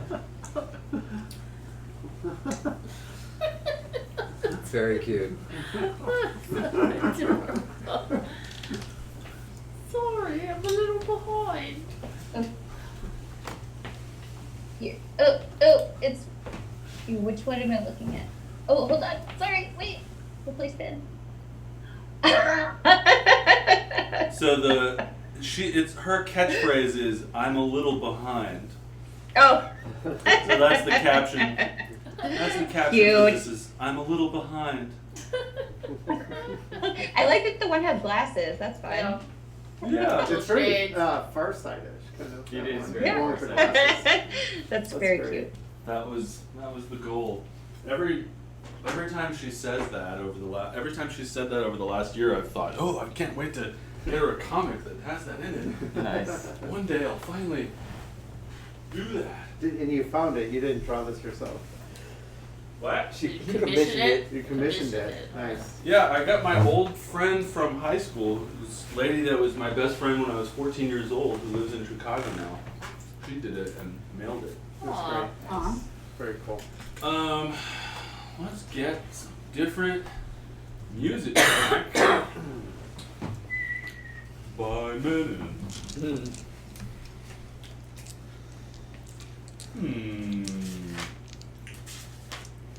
Sure, let's try this one. Yeah. Laura, have you been hearing any of the music? Yeah. Yay! Did you warm up the cookie?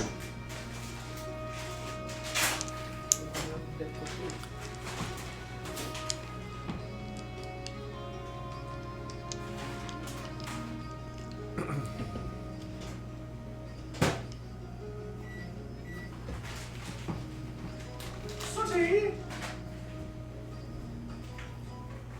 You want a little soot food? It's so cute that he's sitting in your lap, Michael. I know. You really. The cats are all drawn to him. Yeah, I don't know what the other one keeps doing. It keeps rubbing its face on my my That's back the way they and put their scent. Well, it's on. his bag now then. Yeah, it's so that he on knows. my shoulder. Yeah. It's his shoulder now. It's yeah. Okay, so They do that so they'll recognize when the teacher is. So Lord Hans is Secretary. going. Lord Hans is going to look up stuff about Galethakash at the library, and this guy is going to visit his family. Does anyone want to go with either of them to do anything, or do you all want to head back to the castle? Does anyone want company? You're all more than welcome to join me. I'd love it for you to meet my mom and dad. I wish I could. I need to find out about this Galethakash. And of course, I'm very excited if your Grace has time and would like to join us. Yeah, the prince wants to go with you. Welcome. Very well. Yeah, alright, I will go too. You rejoined us? So Daphne somehow meets up with Yeah. you again. Okay. But didn't we say, oh, but maybe I'm not back yet. Yeah. Now Daphne somehow meets up with you, Right. and she wants to go to the house with Sure. you. So everybody's going to Jasper's house except for Lord Hans. I'll see you guys later. Another time, Laura. I'll bring news of Galethakash. So we'll start with Lord Hans. Lord Hans, you trek across the city to the Mage College and Library. You've always done all of your studying in your home building, but this is the center of magery in the city. You arrive at the foot of a staircase leading up to two buildings that look like asymmetrical wings meeting each other at the top of large white marble stairs. Wow. The wing to the left is a very large black wing with white veins shot through it, about 7 stories tall, a building that looks like a giant wing. And then on the right is a smaller white wing that's about 3 stories tall, shot through with black veins. And there are a few young people wearing colorful robes and holding staves standing on the staircase in front of each wing. What do you do? Good morrow, fellow mage. So one of them acknowledges you and says, "Hello." Hi, I'm looking for the wing of the library that would have information on dark ancient gods, mysterious infernal beasts, things of that nature. Well, I don't know anything about that, but the library is the Black Wing, if that's where you're trying to go. Excellent, thank you. I'll head to the Black Wing. All right, so you head to the Black Wing, which is the library, and so you walk in and you see a little waiting, sort of like a foyer-looking spot, and there's 2 desks, and you can see that there are all sorts of massive chambers full of books up ahead of you. Excellent. And this is what I need.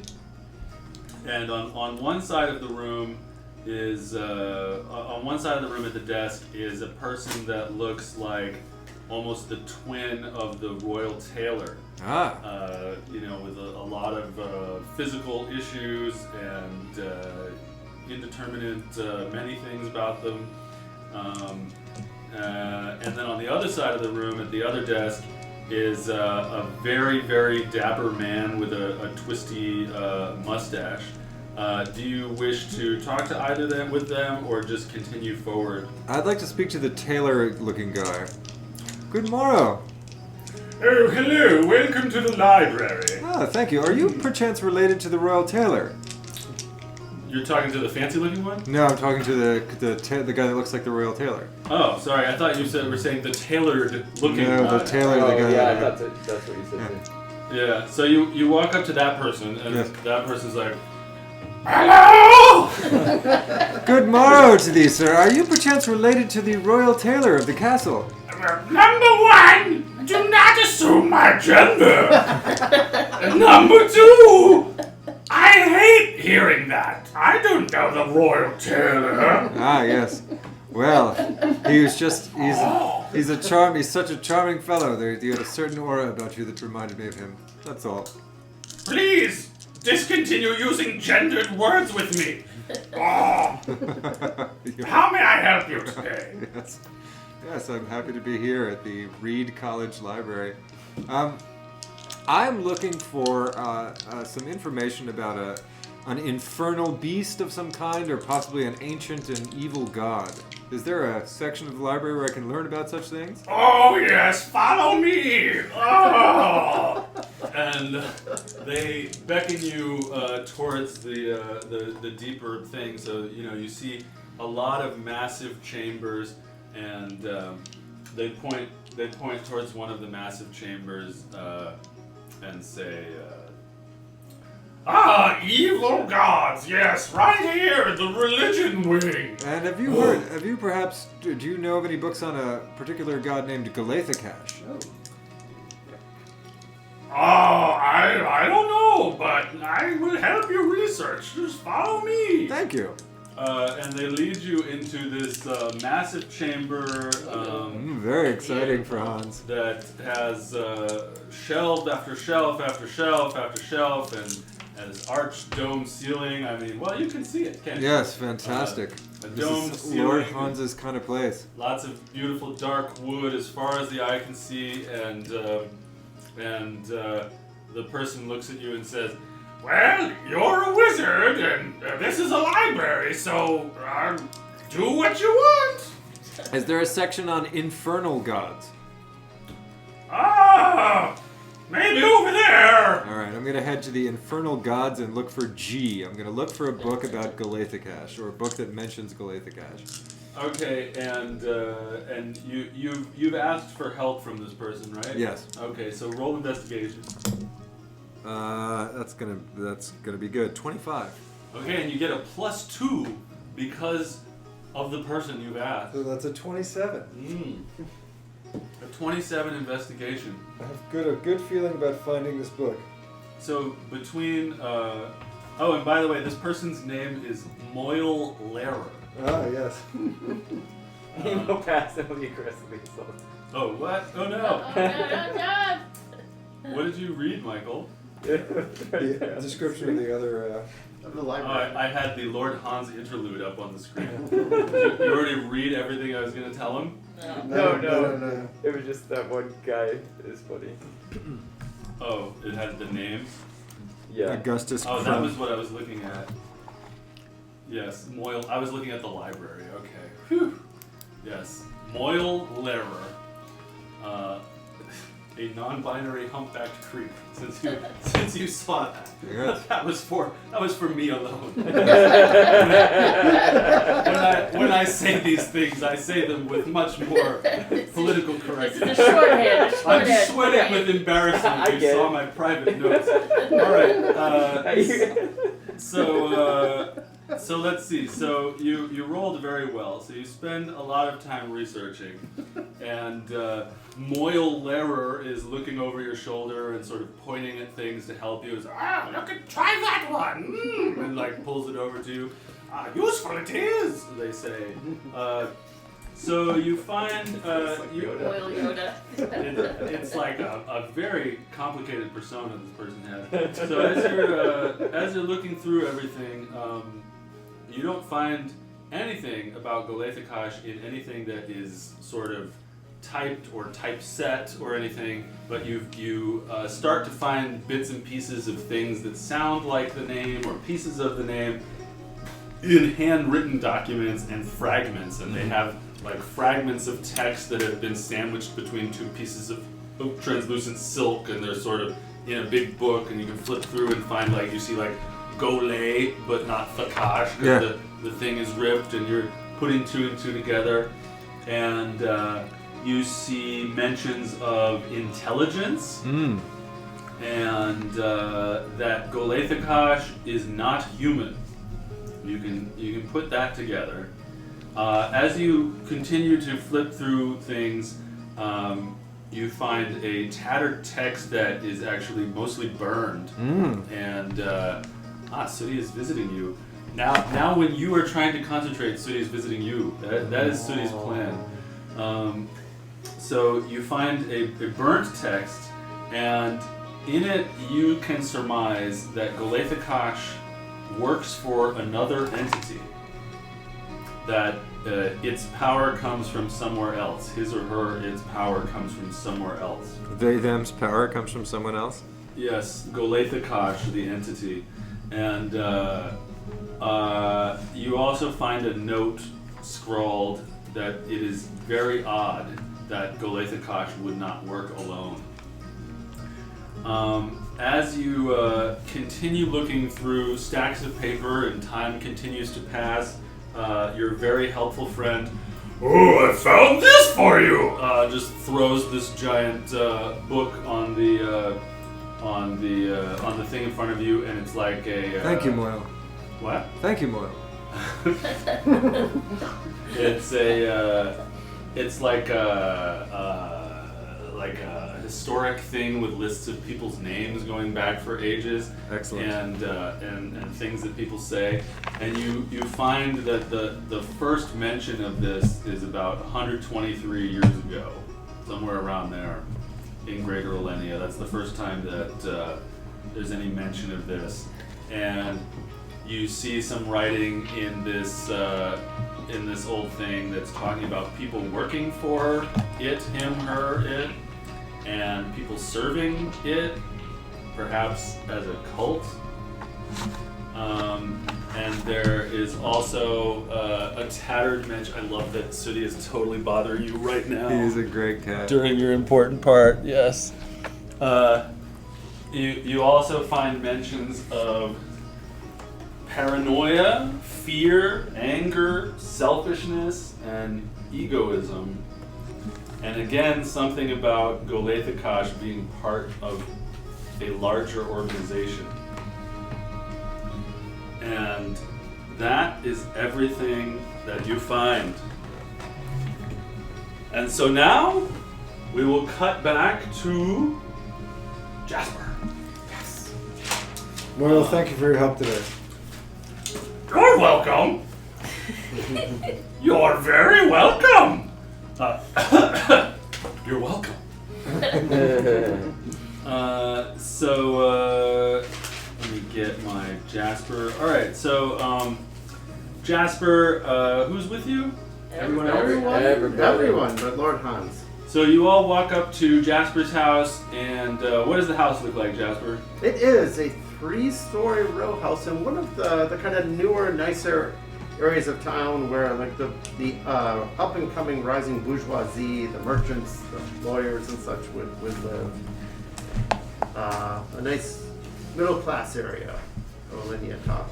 And it's like like a kind of like a Tudor style 3-story row house, I guess. Like kind of maybe some half timber stuff going on there. Walks up to the door and very excited, like to bring the prince and his friends there. Approaches the house to open the door. Yes, and your father, Barley Courtwell, 56, meets you at the door. He's happy to see you. Dad! He's concerned, doesn't know where you've been. Dad, it's so great to see you. I'm sorry I've been away. Give him a bit of a hug. Where have you been, son? I had the strangest time the past few days since I went to get the medicine for Mom. How is she? Well, she's still quite sick, son.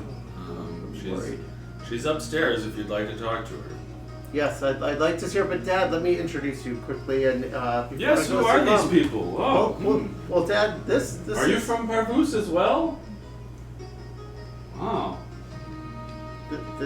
These are some people I encountered. Why is he staring at me like that? He's very friendly, Dad. Okay.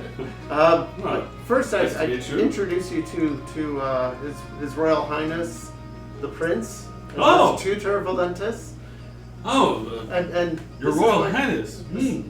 Prince, this is my father, Barley Courtwell. He's a solicitor in Your Highness's courts. Oh, please, at your service, sir. If you ever need legal consultation, please. He has his own practice. I'm Grateful to serve. And this is my friend Una and Hassam and Daphne. I've had actually. It will take too long to tell you everything, Dad. But these are my new compatriots that I encountered on the way, and so much has happened over the last few days. I'll have to fill you in later. But I'm eager to see my. them. Oh, and you are you some physician of some sort? You have a certain bearing about you. Yes, I work with animals. So veterinary. Yes. That is a very noble and pure profession. Oh, thank you. Yes. Well, it's wonderful to have a helper of animals in our home, and yes, good people all. Please come in. So he leads you inside and breaks his cell phone. I got it. Oh, gotta have the spotlight on the homie. Oh, this is the solution right here. Yes, that's why it's smart water. It's the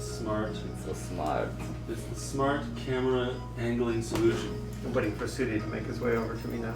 Of course, or to otherwise involve himself in the proceedings. Yes. I'm looking for my Zoom window. Make sure I'm not sharing my secret notes. So, Like Jasper dies? Sorry, you got it. The house collapses. So your father leads you in and sits you down at the table, and he says, "Son, I need to talk to you. The healer that you visited, Mother Elenia, who lives on the eastern edge of the forest. She came to visit your mother, Susanna, after your visit."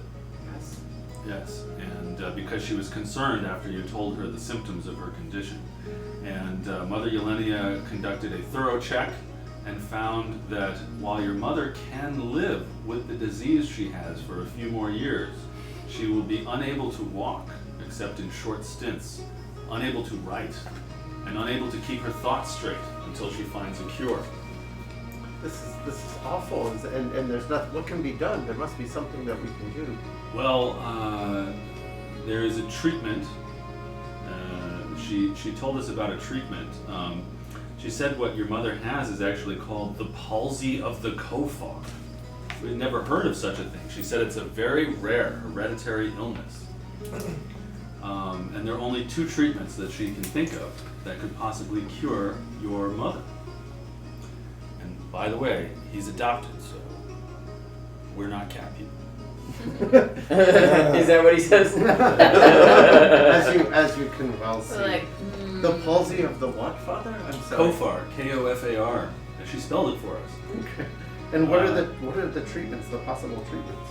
Well, there are 2 treatments that you might find at an apothecary, but she said it was actually pretty difficult to find in our city.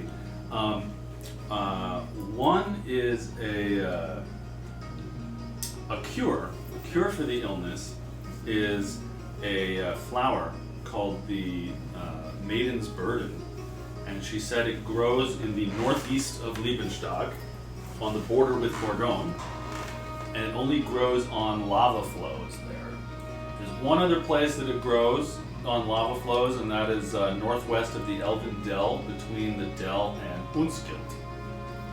You know, the country to the far northwest. That is the only thing that she's heard of that can truly cure the illness. However, she did also speak of a treatment. There's a lichen that grows in the forest near Mon Cafa. It's on the southern edge of Lake Cafa in Parvus, which could restore her ability to walk and write and push her survivability ahead by a few more years. But the only cure she knows is Maiden's Burden, and we'll need large quantities of both. You could try an apothecary here for the lichen, or maybe we could get someone from Parvus. I don't. What was Hasam? Did you say your name was? Yes.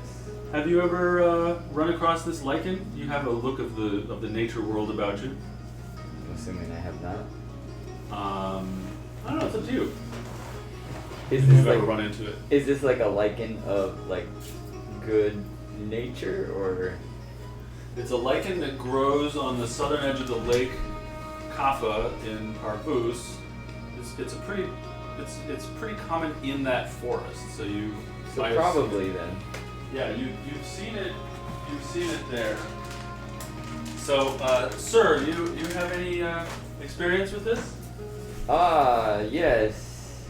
Southern Lake, you say? I have seen many of things over there.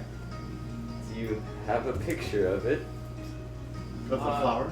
She did not draw it for us, but the lichen that grows on the southern edge of Lake Cafa is said to treat this illness. You don't have any of it with you, do you?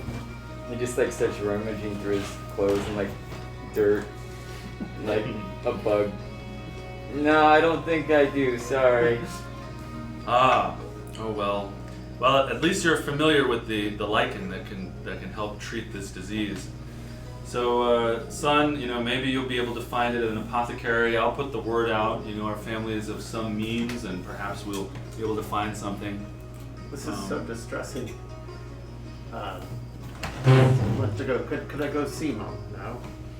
Yes, absolutely. So, you head upstairs, and you go and see your mother. Would you like to describe your mother to the people who are seeing her? She's a charming, beautiful woman of around 50, although I don't know how she looks today. And she is a barrister, also an attorney, but a barrister in the courts, but she hasn't been practicing lately. And she's been sick for a little while now. We had no idea it was this serious. Well, she's happy to see you. She looks up at you from the bed. She looks weak, but the tears spring to her eyes. Jasper, I'm so glad you're okay. We were worried about you. We hadn't heard from you for a few days. Well, Mom, I give her a kiss, and I'm kind of tears are welling up as well. I'm so glad to be back. I'm sorry I was away. I think I have a new job now. I think I'm working for the royal house. So much has happened. I can't share it all with you right now. These are my new companions here, and here is His Royal Highness the Prince.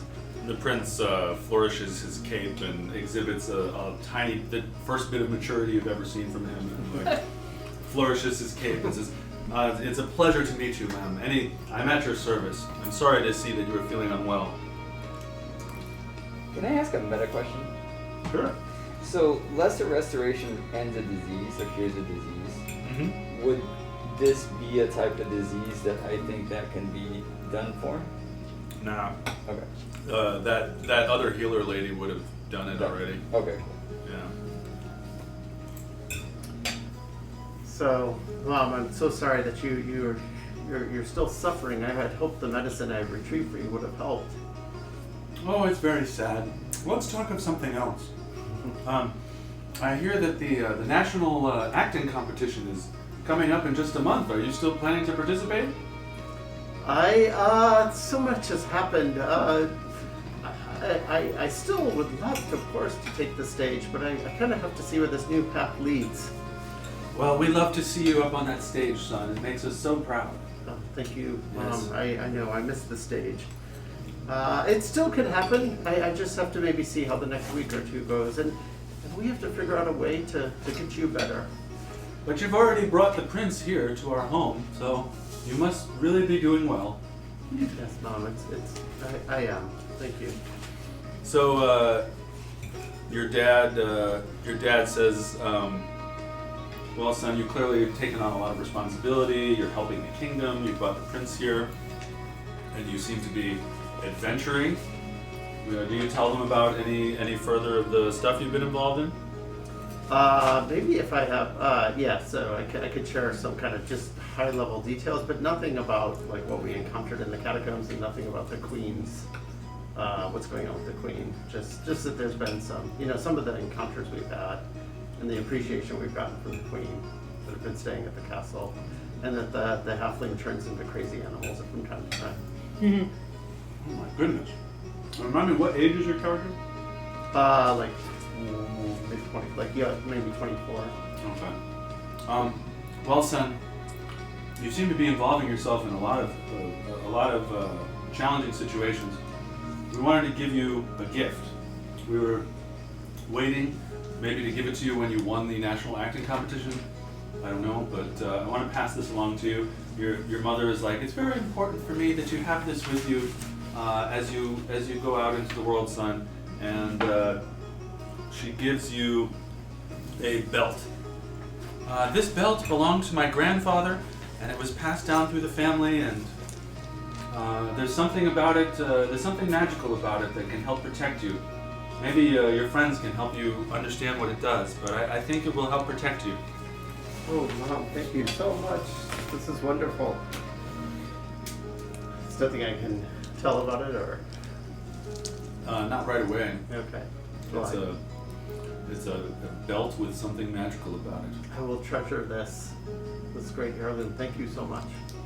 So, what is happening at the castle? The prince is here? The prince says, oh, I cannot divulge matters of state, I'm sorry, but it is a pleasure to meet you.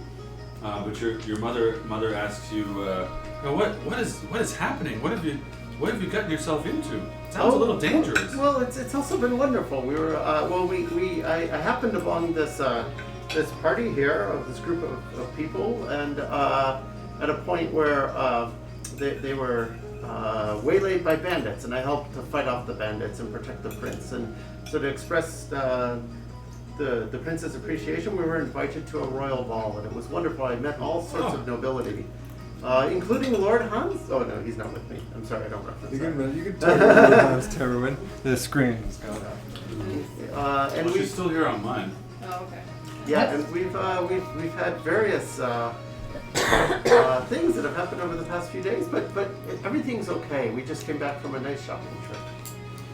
and I think everything will be fine. I'll be back in touch as soon as I can. Wonderful. Before we move on, would we know from this kind of palsy or just generally, like, is it only something that's a loss of faculties, or is she in pain? You can roll medicine on her. Yes, please. That is the 26. Wow. Okay. She's healed. Yeah. She doesn't seem to be in much pain. She can't walk. It's like a weakness of mind and body. There's a little bit of pain, like almost like an ongoing headache or muscle ache, but it's Okay. light. I just wondered if I might be able to, like, do something quick to help take the edge off. Sure. Give it a little bit of morphine. What do you want to do? Yeah, whatever. Yeah, I mean, I don't know if I might have, like, tinctures of pain relief or remedy or whatever. Yeah, to Michael's point, like, if we have the equivalent of, like, morphine or whatever. Okay, do another medicine roll. Fine. Ooh, that one's not as good, but I'm going to use my inspiration on it. And that's a natural 20. Yay! So a 28 total. Nice. So you're gonna relieve her pain, and you're also gonna make her able to walk for the rest of the day. Oh wow. You relieved something good for her. So Yeah. why don't you describe what you do? Well, I think she will probably wait until people have started to leave and say it is obvious that your son and husband care a lot about you, and I would like to do something for you if you don't mind. Oh, of course. I can see that you are medical profession of some sort. Yes, years of experience. You would be in good hands. Yes, And please. so, Yes, please. okay, so yeah, she'll pull out, and I think it's going to be like a tincture, and give it to her and say, just throw it back one swift motion. Okay, so she like rolls inside on. Anyway, Mom, she you can trust her. She knows a lot. she looks at Jasper and she hears you, and then she drinks the tincture, and she feels a tingling in her limbs, and her arm comes up from the bed, and she holds her arm and I feel a little bit better. Oh, thank you so much. What was your name again? Oh, my name is Daphne. Oh, It is Daphne. very nice to meet you. Oh, and your last name, Daphne? Beaufoy. Daphne Bouffoy. Oh, I haven't heard that name before in my. I did once study in Bourgogne. Huh. Well. Oh, you wouldn't know me. I am nobody. Oh well, you are someone to me. Thank you. Thank you. So as you're all messing around doing this stuff, you see the sun is dropping out the window, and you realize that by the time you get back to the castle, even you, from your vantage point by the library window, Yes. you see that where the sun is in the sky, that it's going to be after dark by the time you get back to the castle. Mom, Dad, I'm sorry, but we have to return home now. Take our leave. I'll be in touch soon. Peace, they Did I say. say home? Back to the castle. They say, peace out, West Side. And Lord Hans, do you head back? Yes. All right, so you all. Can we fix the image on Laura? Oh, no, thanks. I don't want to look at me in 5 different places either. So you all head back to the castle. Yes. Yes. Yes. You get there. They let you in. The prince splits off from you again, and before he leaves, he says, I wish you luck tomorrow in the Council of the Blooded. The future of our kingdom rests on this matter. And with a lot of maturity for a 16-year-old kid, he says that to you and then disappears. You won't be in the council, Your Highness? Oh no, I couldn't be at the council. You're going to decide the future of our kingdom. You cannot appear to have the influence of the monarchy as you decide whether or not to replace the monarchy. That just wouldn't work. This is the decision made by the lords. So the prince disappears. You head back to your rooms. Valentis is about to take off. Anybody say anything else to Valentis before he takes off? Valentis, anything else we need to know ahead of tomorrow? Well, there are a lot of moving parts to going in front of the Council of the Blooded, but I'll tell you all about it in the morning. All right. I'm just glad we made it through this day alive without the Queen killing all of us. Yes, me too. Based on everything you told me about those catacombs. Jasper, Yes. may I borrow 25 gold pieces so I can learn a spell? I will pay you back with interest. Lord Hans, you've done so much for the party. Please, Thank you. you insult me. Take these 25 gold pieces. Ah, thank you. I would like to learn enlarge reduce. Well, let's hope you pass your roll. So what do I roll? Hang on one sec.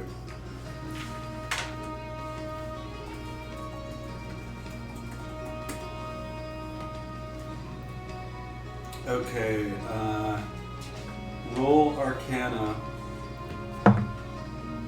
And it 23.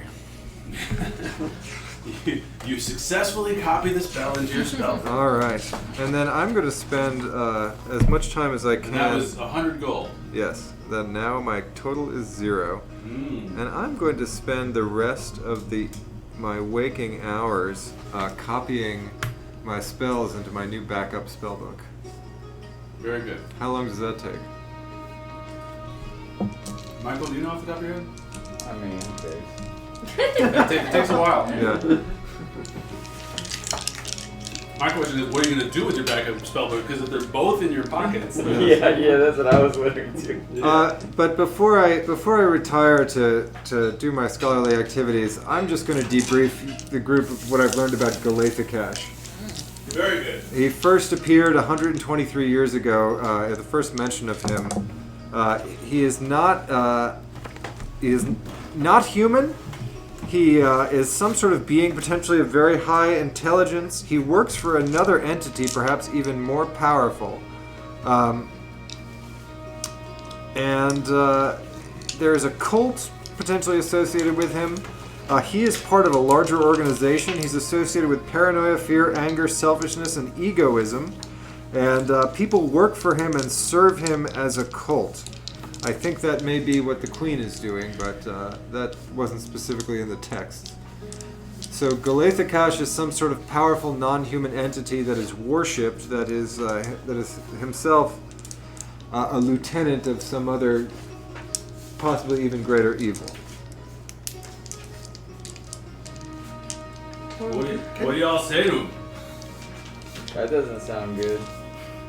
It is about as I expected, though. I mean, this is, and something that demands grisly human sacrifice. I would have been surprised to learn that Galathakash was a helpful and good entity. True. One wonders what the big picture may be here, and if this being is indeed part of a collective, what are its friends up to? Yes. Asking the group of historical significance, was there anything interesting that happened in this land 123 years ago?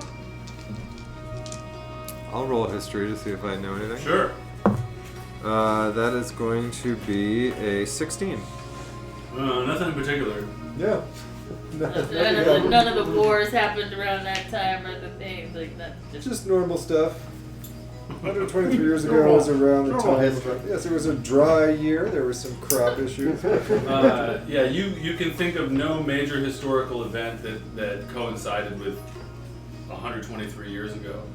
the kingdom is full of wars and monarchs replacing monarchs and all of these things, but nothing special happened 100 Yeah, years nothing ago. that would suggest an infernal speaking being of great evil having some sort of influence.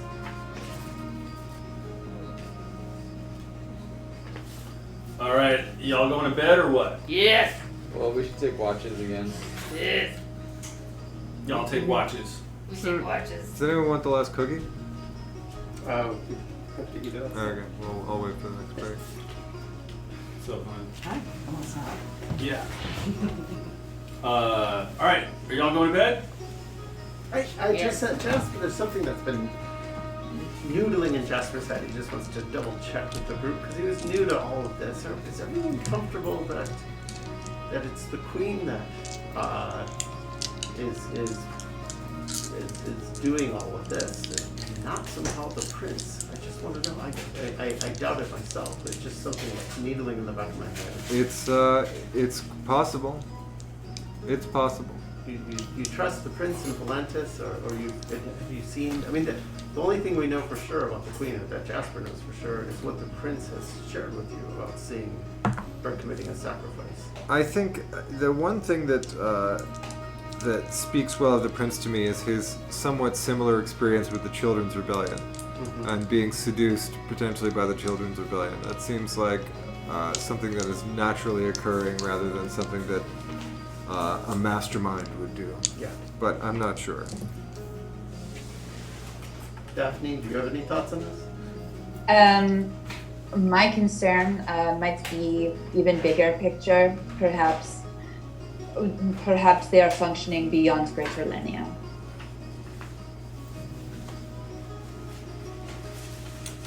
Yes, it's quite possible that there will be more twists and turns to this story. For now, I think we have no choice but to continue as though we were planting the prince on the throne. And if we succeed, all that we've done, the worst case scenario is we've planted an evil mastermind on the throne of the land. Very well. Daphne, roll insight. What is my... I mean, there was 23. You think that the prince doesn't have any nefarious motives about Yeah, it? I wouldn't. You can see it in the eyes. He is sweet. He is a simpleton. I don't think he is capable of this great scheme. I do have to agree, I'd be shocked if he were capable of pulling that off or pulling anything off, really. This gives me much more confidence going in front of the Council of the Blooded tomorrow. Thank you for Well, hearing me I'm out. with you though on, whatever is happening. I don't know if it's like, could this evil thing that has taken over the queen also take over him? I don't know. I don't know if it's a thing that you seek out yourself or if it's something that could seek out you. Yes. Oh, did you have something to say? The raven sort of like flutters by your window and like taps on the glass and just says hello to you basically. Alright. Aw. That's nice. It's nice. Do we know, pivoting a little bit for tomorrow, I know Valentis will give us the details, but is the idea to have one of us sort of run point? Do we think that we will all be speaking? Do we have any idea what awaits us? I think we should all speak, and I think it will become more persuasive if we're all up there presenting this information. I'm not sure how my uncle and my cousin will react to Maybe you stand in the back. me. sometimes I rub people the wrong way. That shows an amazing amount of self-understanding. Just Well, it's 'cause do people are not idiots. turn into do not turn into a bear while we are in there, and I think we will be all right. Okay, Or a spider. so a wolf is what you had to say. Wolf, it might be okay. I mean, I'm happy to take the lead if people want, but I also feel like if we are all up there as a band, it will be more persuasive. Even you, Lord Hans, the other nobility Yes, So- I know how to speak the language of the nobility in this city. That's one thing I can help with. Well, then I put it to both of you. I have the ability to help one of you be more persuasive tomorrow, but I can only do it for one of you. Are you talking about enhanced ability? Yeah. I have that too, so I can do it for the other. Oh, so we could do both. One question is: do we want to tell the council everything that we know, including about Galathacash? Complete disclosure, I find, tends to be a mistake. Yes. Is it possible that some of these nobles are serving Galathacash? Well, yeah. Bold would Right, suggest possible. a group. Yeah. Also, what is our ultimate goal? I think to reveal that the queen has been up to something that it's not good for the kingdom. But how is it not good for the kingdom? I mean, basically, she's killing prisoners. Maybe these. Are you saying that prisoners should be murdered? Well, I'm saying that do these people that we're talking to care? It's possible that the queen is possessed by some infernal entity, or under its influence, and that is certainly something that the nobles would not want. And ritualistic killings is different than a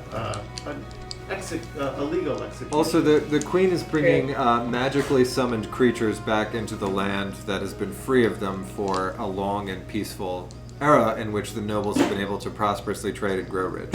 So that's hard for us to prove. I feel like we brought Volantis can attest to the fact that we brought a gazer back into his presence. I still got it. Yes, and we Yeah, can. but he's a whispering. I did. I kept Yes, it. I have a whispering rock. We've seen the queen or whatever entity is behind this is summoning evil magical creatures back into the land, which is, I think, something that the nobility will want to know.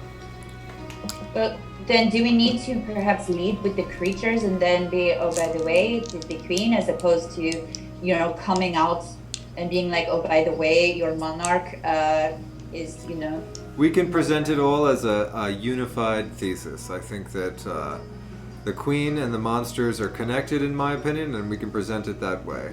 In either case, even if it's wrong, the nobility will want to assess, they'll want to deal with both problems. And in my mind, there's no question that they are connected. I know there's a lot of talks of replacing the queen, but we haven't really talked about what to do with the queen. Is the point then to question her somehow, restrain and question her?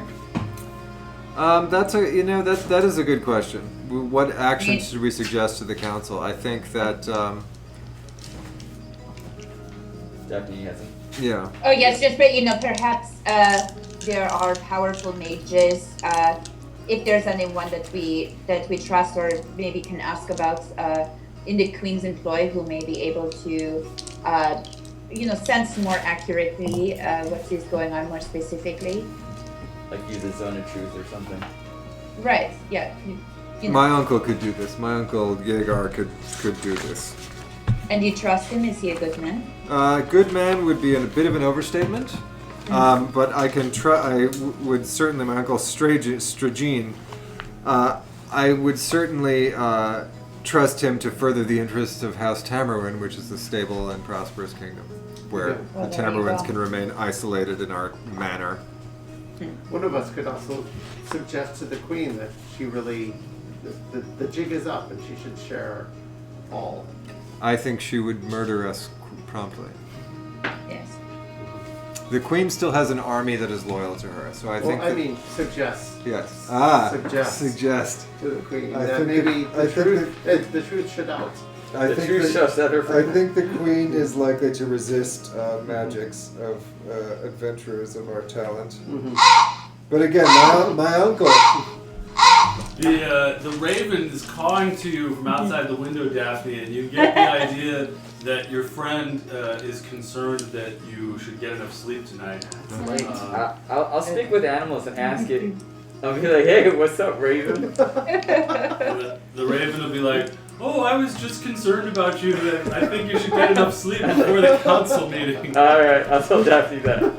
Yes. He also is very good about reminding me to drink water. He's All right. a good friend. I'm ready to sleep. I'm gonna and outside of the game, I'm going to run to the guest rooms. Yes. Well, before you run to the restroom, you go to sleep and you wake up. Yes. People are on watch. Nothing happens. Cool. I'm gonna make 40 good berries then. All right. Great.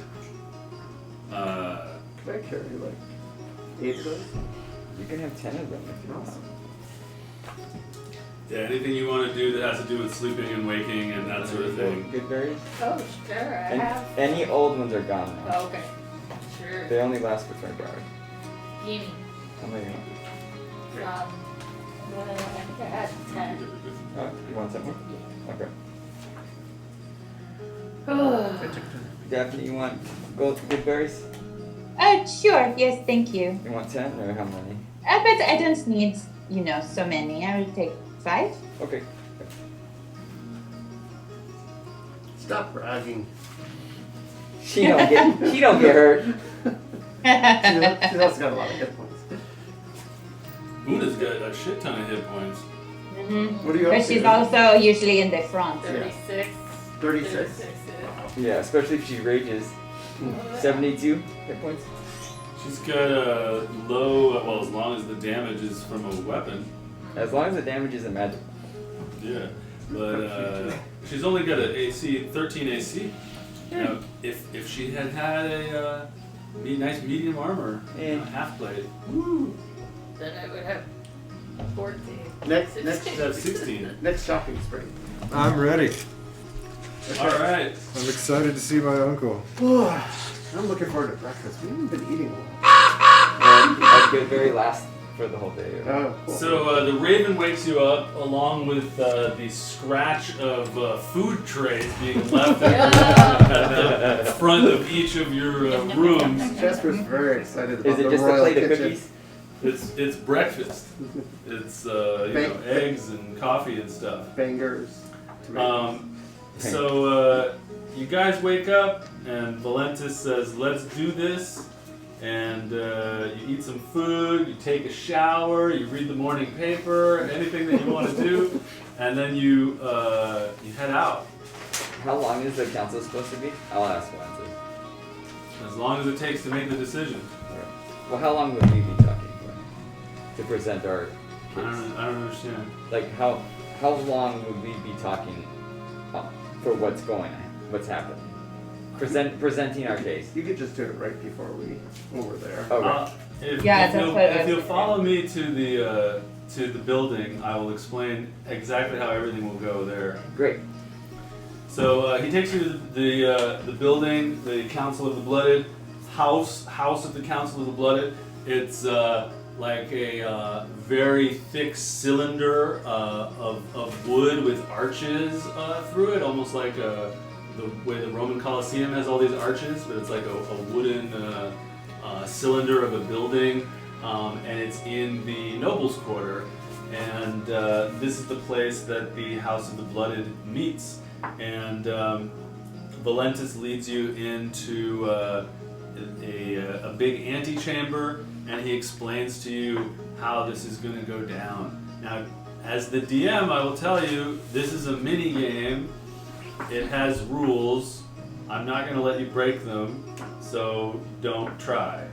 I'll come up with something, but like a guy following you around through the hedge maze to make sure you don't turn into an animal. But you could just play along with the rules of the minigame, because we won't break them.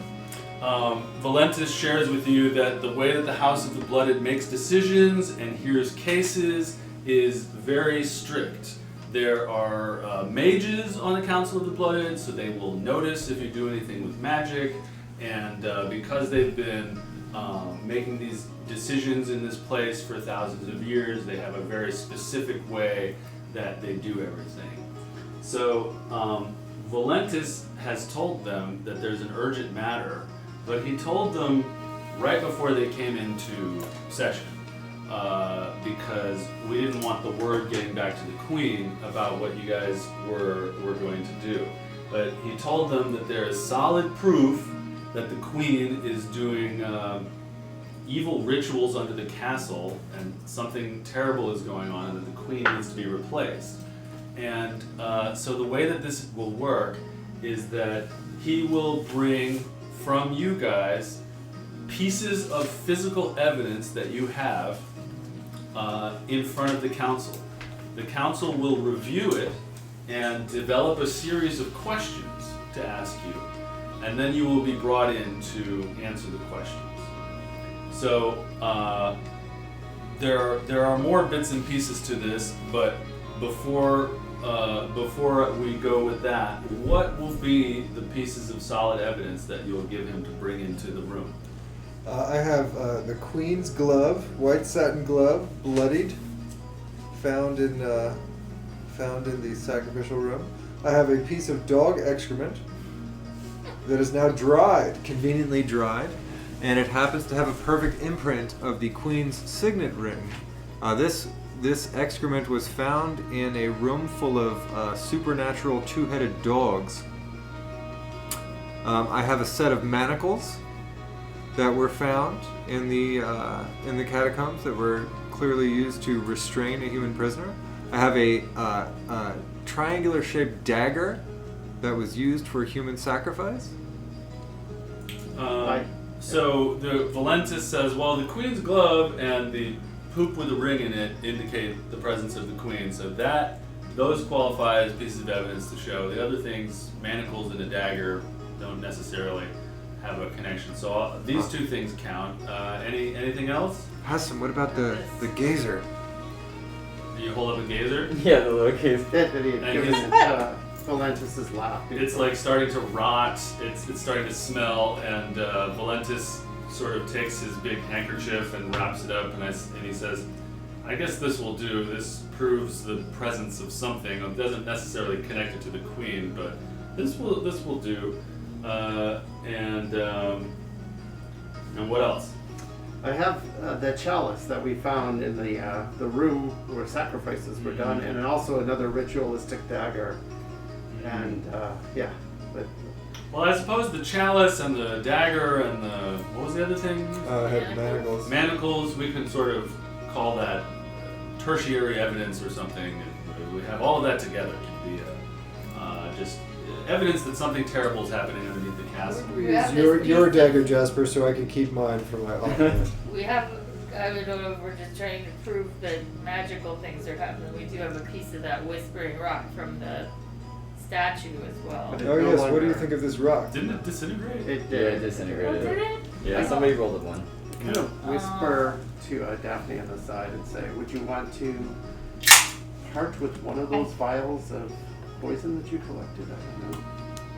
I do not know if that will really make a difference. They are, from beasts that were there, and we are already presenting a creepy crawly that was down there.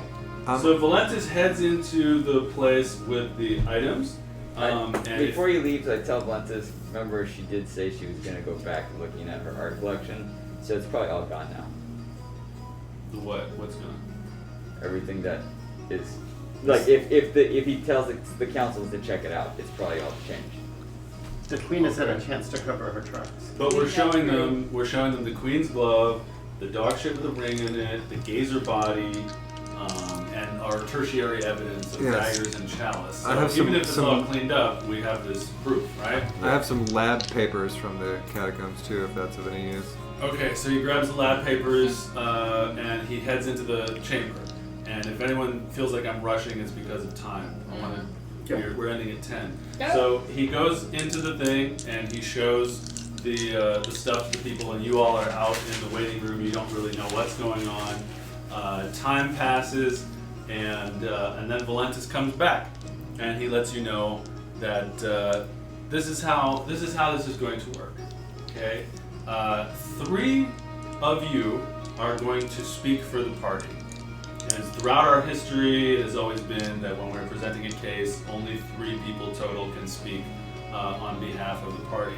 So you will choose 3 people to speak for your party. The other 2 people will be able to provide the help action twice each.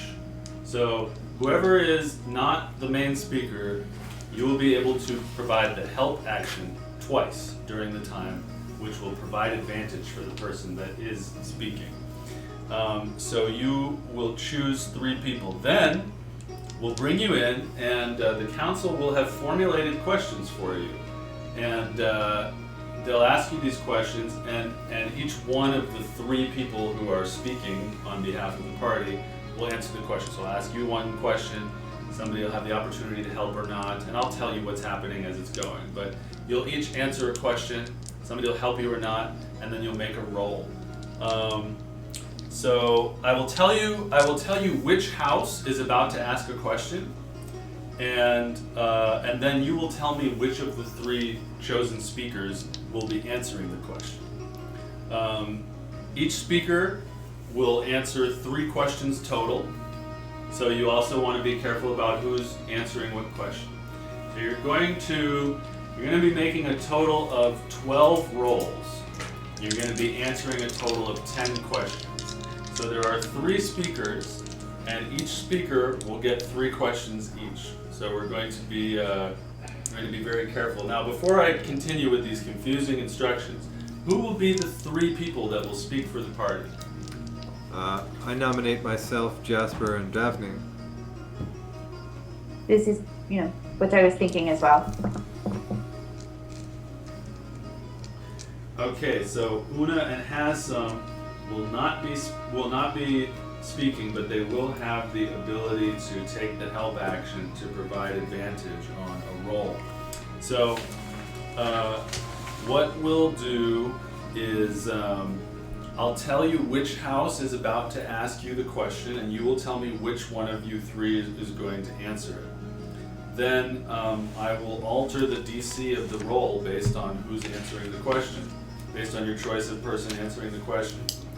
Then I'll roll something based on the evidence that you turned in. I'll roll something to find out if you'll have advantage on your speech. After I've told you whether you'll have advantage, then the 2 people that are helping out will have the opportunity to take the help action. But each will only have the opportunity to take the help action twice. Then I'll ask the question. The player who's answering the question will give me an answer, will answer the question for the council. And based on their answer, I will again adjust the DC. If you speak well, etc. So, and then you'll make a roll based on a skill of my choice, and you'll say what the result is, and I will record how the House members will be voting. Excellent. There are 34 members of the House of the Blooded. 17 noble houses are represented, 2 people from each house. You must get a 2/3 majority in order to get them to rule in the favor of the queen must be replaced. It's just a motion of should we replace the queen or not. They're going to decide who should be replaced with. They might ask you, etc. But you're just arguing to get the queen replaced. Jake, this is awesome. Yeah. Thanks. I saw your eyes twinkling over there. I want to play this game again after we finish this. So, are you guys ready? Yes. All right. You ready? Mhm. Any other questions on what I just said? What are we rolling? I assume we're rolling So that's persuasion. I'll tell you which Okay, one. you'll tell us. I'm assuming we can't cast any magic to help them at this point. No, You no, can't. The magic is outlawed, and the Tamerwinds are on the council, and they will. Remember that brunch ball with how No magic. My uncle Stragene will know. He's not a man you want to cross. So is the Council of the Blooded is a legislative and judicial body. So it's in a way like a Supreme Court of sorts, and so this is their judicial system that they've been practicing for the last 1,000 years or more. All right, so you head into the chamber, and you find yourself on sort of a stage, a flat surface, a stage, looking up at very high wooden balconies. If you know what the Senate in Star Wars looks like, it's reminiscent of that, but it's also reminiscent of like little cups in a honeycomb It's like 3 or 4 stories of solid wood carved, sweeping, almost looks like an organic entity. And there's little balconies, and each little balcony has 2 people sitting in it. So there are 17 little balconies up in front of you, and 17 noble houses are represented. There are the major noble houses, which you know of, you've met with, and then there are a bunch of minor noble houses that I hope you don't ask me too many questions about. So you see the Musovers, who you had dinner with and everything. You see the Deran, which you know are for the queen and are perhaps against the party. Originally you turned down their dinner invitation to go eat with the Musovers. You see the Tamerwins, Stragene and Escada. And you see Aloysius Killshaw, who is the queen's fixer, and he looks really pissed off. And remember, he looks like Littlefinger. And then next to him is a guy who looks like a country buffoon in his box. There is a box that has the Drystons, including Imran Dryston, who you spoke with at the party, Yes. and who intimated that she was down. And also Sajiel Dryston is there with her. You see the Maldonados, who are twins of Spanish extraction and of the royal house that was replaced by the current queen. You see the Dwyers. You don't see your friend, the young guy, but you see the dad Dwyer and his hardworking noble wife. And you know those were the sort of nouveau riche blue collar ones, and the kid is going to bring Jasper to a party. You see the Stuyvesants, including Agatha Stuyvesant, who sits on the Queen's Council, and who was the aunt of our lost friend, the Green Knight Stuyvesant. And then you also see the Anaranjados. Eladio is not there, but Hector Anaranjado is the old head of the house, and Esperanza was there, and that's the person that Jasper defeated in a duel. Oh, that's and right. My brother. Your blood brother. So he's not there, but his sister and his grandfather are there. And then representing the minor houses, you see the Valtieras, the Bastillas, the Sharps, the Coughlins, the Suttons, the Booths, the Björns, and the McConaughs. And they're all represented in 17 little balconies. So, speaking for the House of the Blooded, Daniel Mussover welcomes you to the chamber and says, "We've reviewed." I guess he's Margaret Thatcher today. We've reviewed the evidence that you brought before us, and we've heard your charges. And this is an extremely grave and serious matter. And you see Aloysius Killshaw sort of squirming and angry, like he can't even keep his mouth shut. And Mussover says, "Each of our houses has formulated a question for you based on the evidence that you've brought before us. And we will hear your answers, and then we will vote and decide if we will support you in replacing the queen, or," and as he says that, you hear, "Oh, replace the queen. Good Queen Aoife. And if we will replace the queen, or we will perhaps imprison you for bringing such a charge. Perhaps this counts as treason. We will decide as a judicial body, an ancient judicial body." Of course, it's Daniel Mussover who's speaking, so you know that he likes you. He's probably just saying this to sound tough. So, if you're ready, I will tell you about the first question. All right. So We still haven't told the Mussovers about their dead son that we found in the. I don't think we should scream that out. Yeah. No. where is their dead son? We found a dead body in the catacombs wearing copper armor. Oh, but that's No, not but the that son. was in his He was family. given They the just plate. gave him That's a that. different, Great. that's a different family. Yeah, that was Edmund Falworth. He's actually related to Aloysius Killshaw, and the guy that's seated with Aloysius Killshaw. Okay, so Mussover says, as the Speaker of the Council, I will lead off the questioning. So the first question will be from House Mussover. And again, you all are trying to win over everyone's votes, and you know that House Mussover likes you. So the first question is coming from House Mussover. Which of the three will answer the question? I mean, Daphne went to dinner with him. Yeah, definitely. right? We had like the whole tete-a-tete about copper. You know, like the. Okay, so Daphne. Yeah, I'll do it. Daphne's going to answer the question.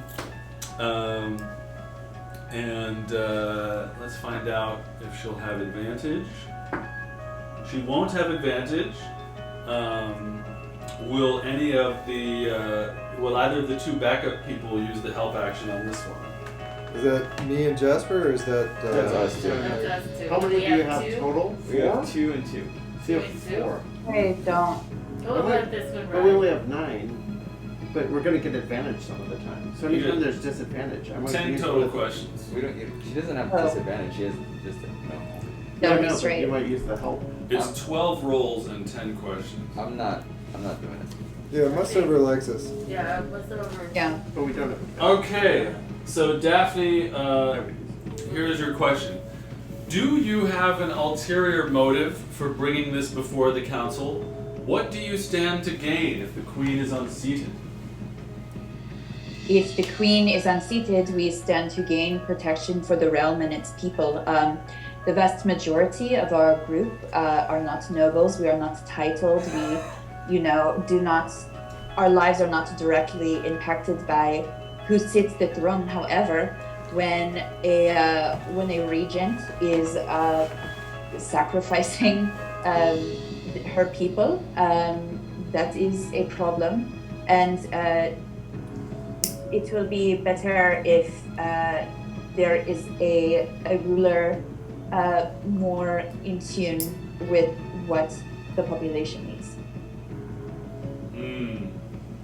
Mussover nods his head. Okay, roll persuasion, Daphne. That's a good answer. 17. Okay, the Mussovers sort of look at each other and mumble and nod their heads and then look back. Mussover says, so that you get the idea that they know how they're voting now. Mussover says, the next question will be from House Dehan. And Noémie Dehan stands up, her regal Bourbonnaise lacy dress. That's the one that he fought his brother. No. No, that's Dehan, No, this is around Bergonese. Dehan is the house that is generally accepted to be for the queen and who you turned down their dinner invitation in episode 1. So there it is. Jasper, I would suggest you take this as the most honey-tongued of our group. Yeah. And I turned down no dinner. Yes, exactly. But I was thinking I could. Yeah, that's fine. Up to you. If I'll you, do it. I'm happy to take it if you. I mean, I'm just a common tabaxi. You want to be enough. Yes, well, my. And you are noble. I will leave it in your hands. The decision is yours. I'm happy to take it. I'll speak to the Lord Devans. Hans, you go. 3, 2, Yes, 1. I will speak. Yes. Okay, and you will not have advantage. Does one of the support parties wish to offer advantage here? Yeah, sure. Thank you. Okay, one of Hasam's 2 help actions out of the 12 questions rolls will be doing is used up, so you will have advantage. Lord Hans. Madame Dehan. This woman likes the queen. Did you, in fact, participate in these crimes yourselves? Are you in league with the queen and shifting the blame to her? Are you seeking to blame her for crimes you yourselves committed within the castle? How do we know you are not? Madame Dehan, an excellent question. My companions and I nearly lost our lives battling hideous magical beings in the catacombs, and were almost killed many times to get this evidence before you. Our goal was to rescue the prince on behalf of the queen, and we were sent on a mission for the queen. However, it was only reluctantly that we came to learn that the queen might be practicing these nefarious deeds, and we were shocked to see a hideous torture chamber and evidence that the queen herself was involved. We still don't know what's going on, and we only wish to get to the bottom of it and bring the truth to the council. If we were in league with the Queen, we would never have brought this information to Volantis.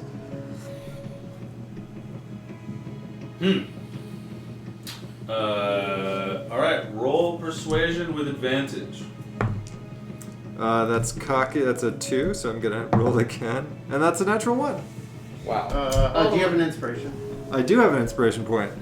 So I'm gonna roll a third time, and that is going to be 15. The Derhans mumble to each other and whisper with a French accent. You hear whispering, but whispering has a French accent. They whisper and they whisper behind their hands, and you can tell that they are deciding how they will vote. The next question will come from House Tamerlane. Yeah. I would like to take this. I would speak to my uncle. I would speak to him. Oh, very well. But what do you think? Alright. Am I a fool? I defer to you, Lord Hans. I thought maybe you would want. Do you think they trust you? They may not trust me, but I think my uncle will believe me if I tell him the truth. Very well. I think, Lord Hans, I think we should. Alright. Say All right, good he's luck. made his decision. Let's see if he'll have advantage. Oh, he will. Nice. Nice. That familiar advantage. He will have advantage in answering this question. Uncle. Okay, how would you, who have never been involved in our nation's politics, unlike your elders, know enough to find a criminal in our queen, when we, who have been dealing with her for 6 years, and for years before that as a fellow noble, have not noticed? We were tipped off to the Queen's potential activities, to the initial clues, by the prince, whom we were sent to rescue from the Children's Rebellion. And when we spoke to the prince, he gave us a vague suggestion that the Queen may have been up to some nefarious doings. So it was inside information that led us on a chain of questions and answers and investigations to find this evidence against the Queen. That's kind of a weak-ass answer. It is true that we don't have the experience in politics, but... Alright, roll persuasion with advantage. Alright. I'm going to take that first roll, because it's a 18, so that's a 23. You do get to roll question anyway. Yeah, it's alright. Oh, it's another 18. So, Alright. I like the second roll. yeah. Yeah, I'd keep it this way.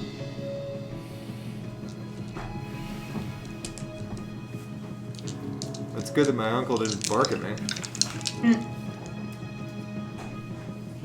Oh, no. Sorry about the camera, Daphne. My phone is dead. No. This is I can see. This is fine. So your final roll was what now? 23. Was 23, and then we have to think about the fact that they hate you. Yes, well, that's why I told him nothing but the unvarnished truth, because I know that my uncle can easily see into my mind on a whim. Yes. You should try casting Charm Person. Yes.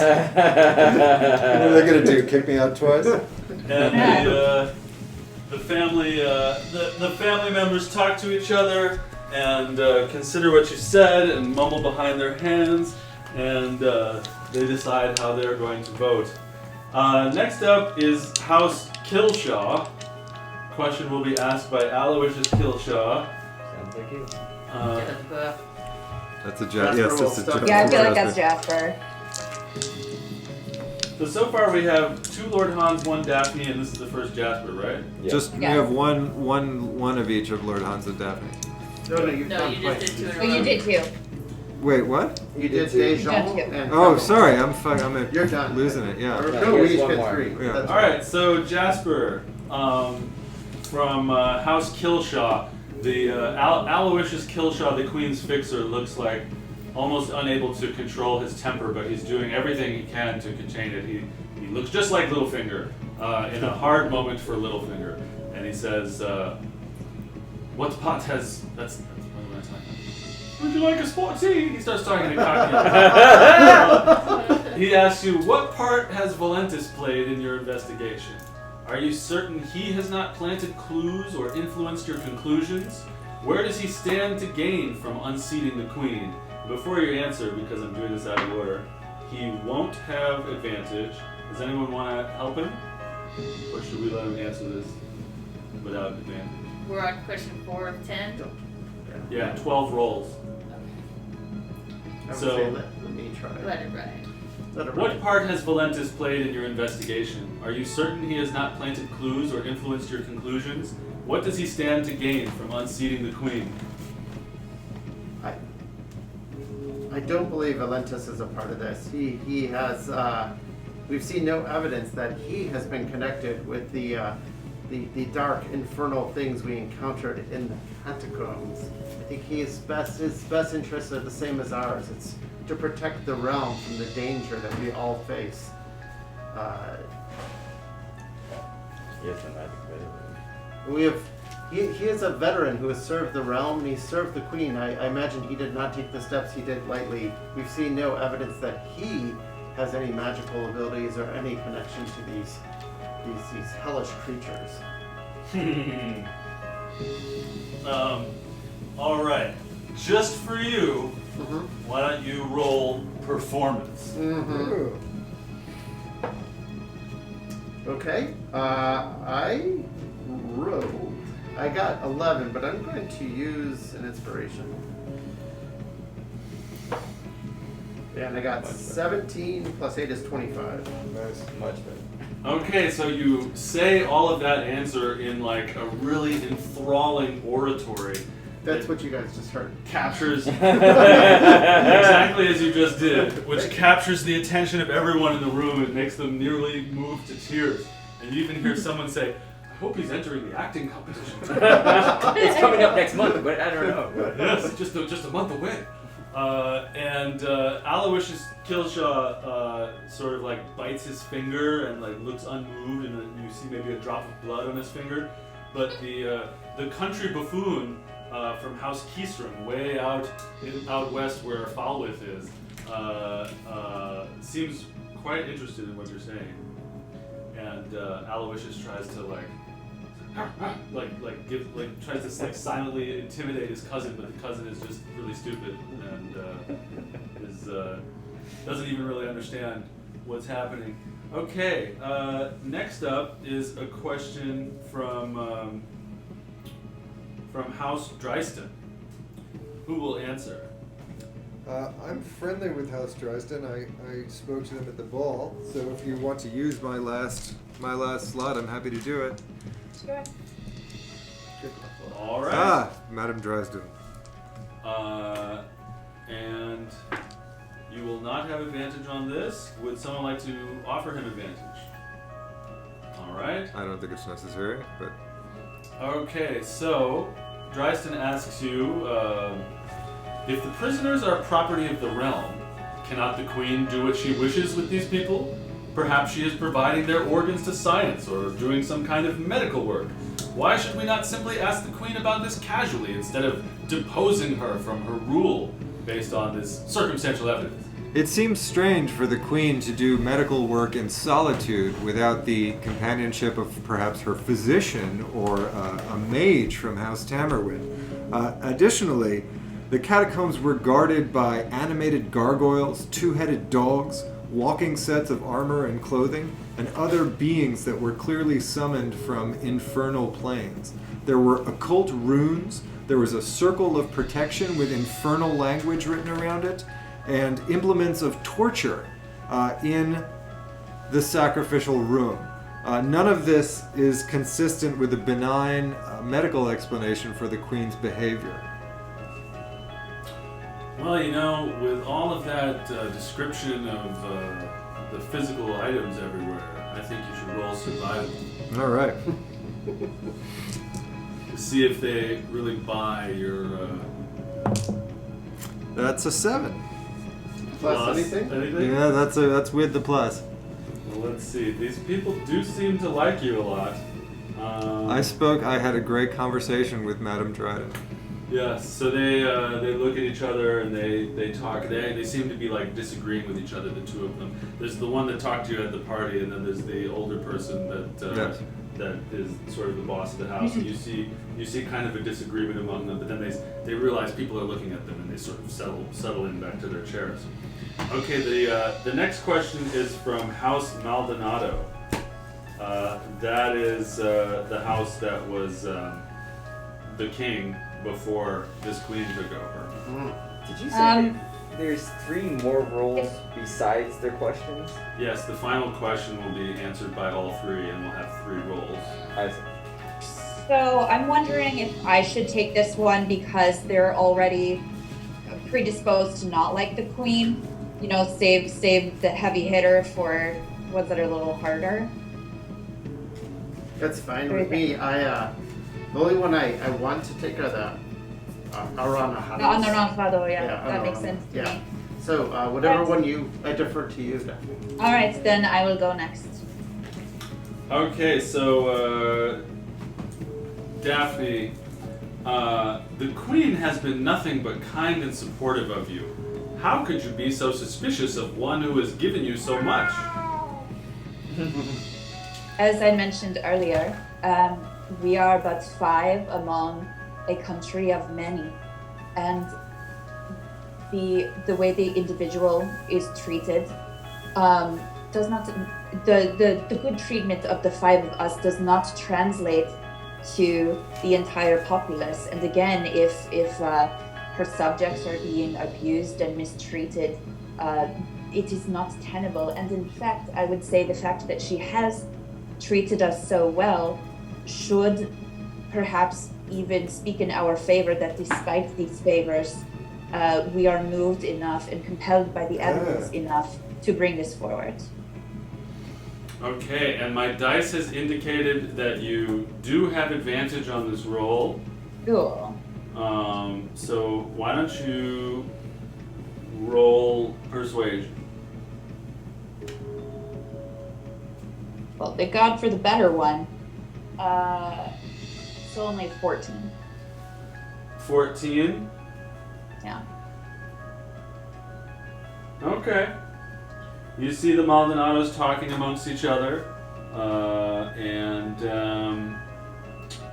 they seem to have some ideas about how they're going to end up voting.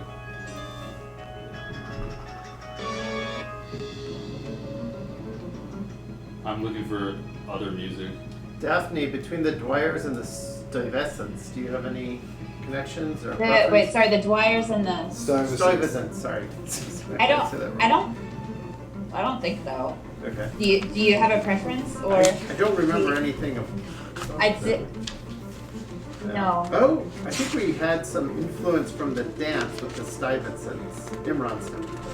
Oh. And that was the dance. Was that me? I was involved in that. No, then it's probably you. You can take that one if you wish. Okay. Stuyvesant. Okay, so let's see. The Maldonados decided based on your question, and now the next question is from the Dwyers.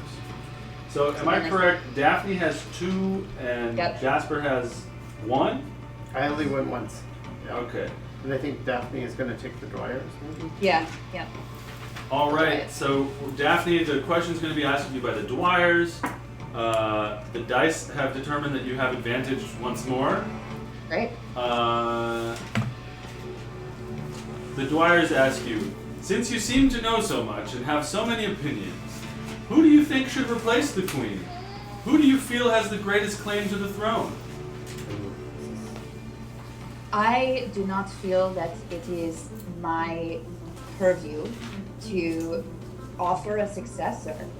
I believe there are, many options to be discussed, but ultimately, it is not for one person to decide. Personally, I think the prince to be a kind and just man, but he will need guidance.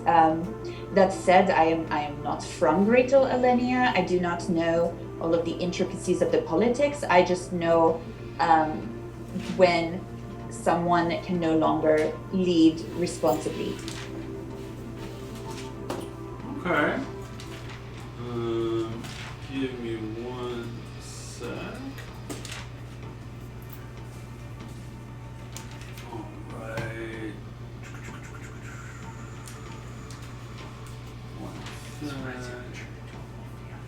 All right. So I'm waiting for it. roll insight, Daphne. Okay, and this is with advantage, yes. Yes. Okay. Oh, they're both 13s, which makes it a 19. Okay, great. You see the Dwyers sort of like nodding to each other and looking very stolid and strong, as if they'd rather be blacksmithing. And the next question is from the Stuyvesants. Who will answer? I will field this inquiry. All right. The Stuyvesants, who you know like the Queen, let's see if you have advantage on this one. They like my dancing. You will not. Will No. one of the supporters offer a help action on this one? We only have, let's see, we have 2. We have 5 more. And you have 3 help left. Okay. No help to be provided. I mean, do you want it? Sometimes we will have advantage and we don't have advantage, so it seems like a good time to use that help. Alright, I'll give my last one. Okay. While he's answering the question, I want you to tell me in what way you are helping, what you say or do. All right. So. Okay, so they ask you, the Stuyvesants ask you, our realm is thriving. Everything is highly prosperous. Everyone calls her good Queen Aoife. Doesn't all this contradict your findings? I think so that our realm continues to thrive, we must confront this danger. There is an infernal heart beating in the catacombs beneath Castle Dragon. What is it again? Dagger. We all want a share of the prosperity, but we are all in great danger. We must address this and address it now. And I do not fault the Queen. I don't know if she started this, or perhaps she is too a victim, but cannot no longer be trusted given her current state. Okay, I'm going to have you roll insight with advantage. And we need to know how Hasem is helping him. Well, if it's insight, then Hassan would be like, it seems like they're really for the side of the Queen. Maybe talk more about how it will help the lords themselves with this new change versus what has happened in the past. That's great. Good coaching. Jasper incorporates that into what he says and says, and Stuyvesant, is that it? Mm-hmm. What would I say, Lord or Lady? Lady. Lady Stuyvesant, think about the safety of your own house, the safety of your family, your children, and your heirs. For them to have a chance at the prosperity you enjoy, we must address this threat and do it now. And that goes for all of the great houses here. Yeah, if the Queen can be corrupted, we can't. Okay, so did you roll? I rolled. Do I get any bonus from the help? Tell me what you got. I mean, you rolled with advantage. With advantage, this is insight. I got 11. 11 with advantage. Yeah. Okay. The Stuyvesants look at each other. They do some peas and carrots, and then they seem to sort of settle on something. So I have 2 Jaspers and 2 Daphnes, or am I missing one? No, Yeah, 3 Daphnes. I think I've done. Okay. And All right. So the last question will be asked by House Anaranjado. Yes. Yes. Been waiting do for I this have a one. scar? I kind of show my scar. The last question before we get to the final thing, but question 9. So Anaranjado, Esmeralda, the younger daughter gives you a little wink.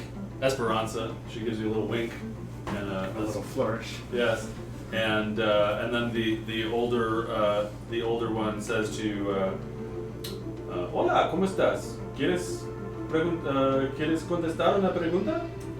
Walk us through the facts that prove without a doubt that our queen is conducting dark rituals. Is there anything else you think is evil about her? And what proof do you have? Oh, sorry, this is the wrong question. I'm getting really sleepy. Let me go back a step. This is the question I have for you. I'm sorry. What will happen to our country on the world stage if we replace our queen? Do you feel that the potential instability is worth it? My lord, And before you answer, he yeah. does not have advantage, so if anybody wants to help out. I'm out. Yeah. Okay, so she's helping, so you will end up rolling with advantage. Go ahead and answer. What will happen to our country on the world stage if we replace our queen? Do you feel the potential instability is worth it? I see no other choice, because if the creatures we saw rise up from the catacombs and infest our city, the consequences for the country on the world stage will be much greater than a change in leadership. And there can be steps that the regime takes or that the council takes to mitigate any harm on the world stage that may occur. But the alternative is really no alternative at all, and we will all suffer. The last thing we will be worried about if these demons take over is what our standing is with other countries. Roll persuasion with advantage. And Una, how are you helping them?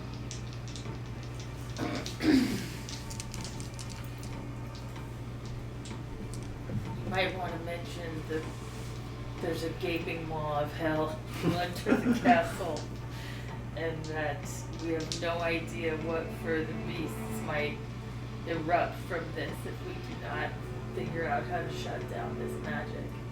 Yeah, so I mentioned that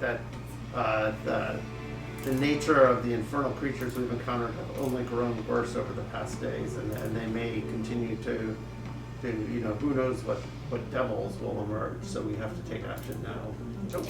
And that this problem is already beyond the castle walls. We confronted other beasts outside, so this is already something that is erupted to the world stage. I'll incorporate all of that. All right, roll persuasion with advantage. Okay. Persuasion 18. Yeah. All right, the Anaranjados have decided how they're going to vote. Now we will decide how all of the minor houses are going to vote. You have answered a question for each of the major houses, and now the minor houses will vote. So you'll be asked one question, and each of you three will get a roll. Each of you three will get a roll. And you have one help action left that can be provided by Una. Maybe inspirations left. Daphne? I guess that's 2 metagaming. I'm sorry. Well, it's No metagaming allowed. I know magic. Can you check? No. You just lost it. I'm gonna win I this don't. D&D game, guys, tonight. I'm gonna win this game. A giant troll enters the room. Yeah! Roll initiative. All right, so here comes the final question for the minor houses, and each of you is going to answer it, and each of you is going to roll. Walk us through the facts that prove, without a doubt, that our queen is conducting dark rituals. Is there anything else that you think is evil about her, and what proof do you have of that? Each of you will get a chance to answer and to roll. Lord Hans? All right. Thank you, good people of the minor houses. It's my pleasure and honor to be speaking with you today. Not only did we find a signet ring that is the Queen's own stamp on a piece of evidence found in the city. We encountered infernal coughing beasts in the depths of the yes. Not only did we find a stamp of the Queen's signet ring and the Queen's white glove, we also have the testimony of the Crown Prince of the land, who attests that he followed the Queen into the bowels of the catacombs and witnessed with his own eyes the Queen performing dark ritual sacrifices. A circle of protection was found with infernal writing around it in the area of the Queen's sacrifice, and the catacombs were guarded by summoned Okay, I'm gonna beasts. pause you Yes. there Yes. because we have 2 other speakers. Yes. And this time, just roll a d20. Great. 2. Okay. Can I roll again? Can I get help from Una to roll it again? Sure. Una, will you help me to roll it again? Thank you. Tell us how you're helping him. What is Una doing, standing there in front of this this whole thing, watching all these people talk while all this stuff is going on? What is she up to? Una's thinking back. She's like, you know, it's all sounding really circumstantial to her, but she says there was also other indicators that we should recall prior to going into the catacombs, where when we brought home her son, how distant she was when we were attacked. Yes. And Daphne would know this. When we were attacked in her presence, how she ran and hid, and That was these it, yeah. aspects where she's been acting uncharacteristic, and it seems to go before all of this has even started. Okay, well we're gonna have the next person bring that up, but that's a good way to help. So did you re-roll? Yes, I got What a did you get? 6. Okay. All right. Moving to the next person. Please continue his tale, walking us through the facts. Right. Well, you know, considering the psychology of what has happened, and also in my medical opinion, when somebody begins to behave in a way that is contradictory to how they have heretofore behaved, and as people have said, she is Queen Aoife the Good. These differences in terms of indifference towards her son, cowardice, even if you don't believe the piece of the ritual sacrifice, despite the evidence that we have shown, there is something not right.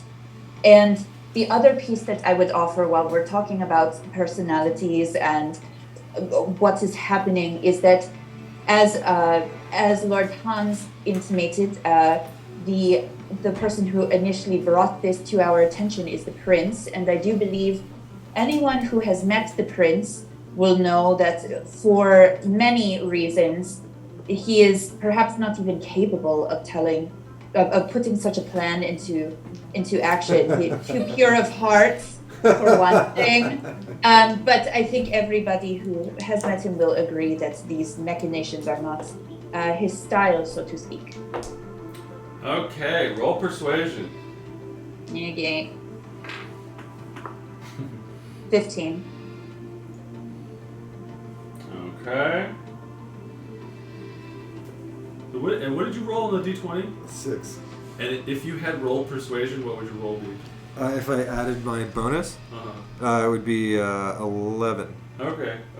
I don't feel too guilty now. Yeah. All right, and the final part of the argument, Jasper. Well, you've heard the evidence that we've brought before you. You've seen the chalice and the ritualistic daggers. You've seen the queen's glove and the impression of a ring on the excrement we retrieved. We do not take these things lightly. These accusations. We sought to investigate this ourselves, and you know the catacombs lie open for further investigation. Based on the Queen's response during the attack, based on what the Prince has told us, and based on what we have retrieved, that we risked our lives to retrieve against all manner of horrible creatures. I think there is no other conclusion than the realm is in danger and the Queen is not fit to continue ruling. Okay, tell me what your persuasion bonus is. So there's 2 parts to that. It's +8, but anything I roll below a 10 is a 10. So the lowest I can roll is 18. Okay.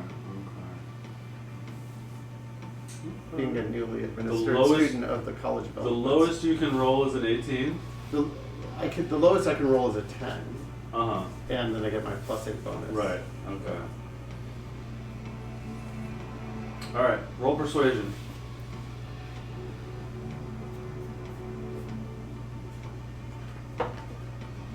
a natural 20. Nice.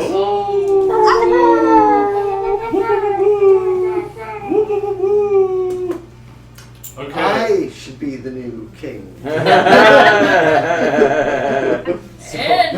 the acting And I get contest. to do a monologue at the next performance. So, so as you finish your speech, Mussover walks in front of the assembled people, and he says, "As the current speaker and vote counter, I invoke the ancient ways of our people. Let us decide. Who here bears a dagger against their country?" And one by one, you see each member of the house like reach up to their doublet or whatever they're wearing and just rip their shirt open, revealing their chest, whether they be male or female. They just rip their clothing and pull their chest open, revealing their naked chest. And as they do so, each one goes, "I do not carry a dagger against my country. Neither do I, nor I." And they just rip open their shirt, displaying their chest of various types, and showing that they have no dagger there. "Nor I!" And then Mussover says, "Who shall vote to protect our realm?" And each one of them holds up like a velvet blindfold, and they say, "I shall, so shall I," and each one puts a velvet blindfold around each of their eyes, and the only unblindfolded person is Mussover, and then he says, "And who votes aye for this motion to remove the queen?" And around the room you see some hands shoot up and others not.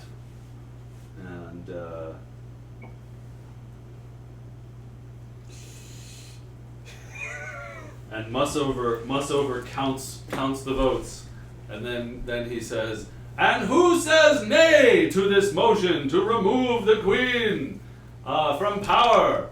And then you see a few hands shoot up here and there. The blindfolded people that have a purple velvet blindfold on with their shirt ripped open. People just extending their hands into the air as he counts them, and he writes down the total, and he turns to you. "The council may unblindfold themselves," he announces, and people start taking their blindfolds off and sort of like trying to put their shirts back together and stuff. And he announces that the vote is 26 in favor and 8 against. Ah, excellent. So the motion has passed, and the queen will be removed. Nice. Woo! Good job. As everyone starts taking their blindfolds off, and he's making this announcement, some members of the council like stand up in surprise. Others start shaking their fists and waggling their fingers and stuff, and there's a bit of a chaotic scene. And as this is all taking place, you hear from the back of the hall, "Treason! This is treason! You're all engaged in treason!" And Aloysius Killshaw slams the door at the back of the chamber shut and disappears. Who could have seen that coming? As you're standing there, Valentis and you all and the gathered nobles realize that Killshaw is probably headed off to tell the queen what's happening, since he's been locked in the council chamber since this was brought up. He's probably heading back to warn the queen right now.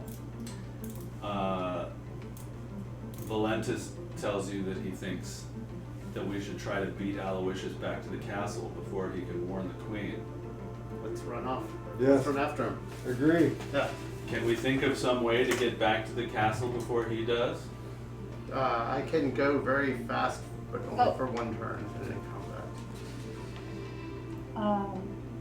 Well, maybe now. So I would like to, on Jasper, because he is so fast, cast enhanceability and do, let's see, which one is it? If you do it on me, I can turn into a dire wolf and carry somebody. Uncle, could you teleport us to the castle? Thank you.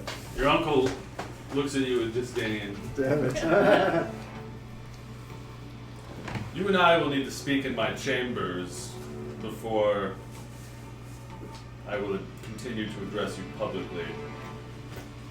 Alright, well, I'm turning into I'll cast the enhanceability on myself for dexterity, and Does then somebody want to get on? I can ride a dire wolf I'm and gonna turn into a dire wolf try and to start body running. check. I will kill run shot. fast after kill shot. Okay, so you're also enhanced. I am. Okay. What does that give me? Is that You have advantage on dexterity. okay? checks. And okay.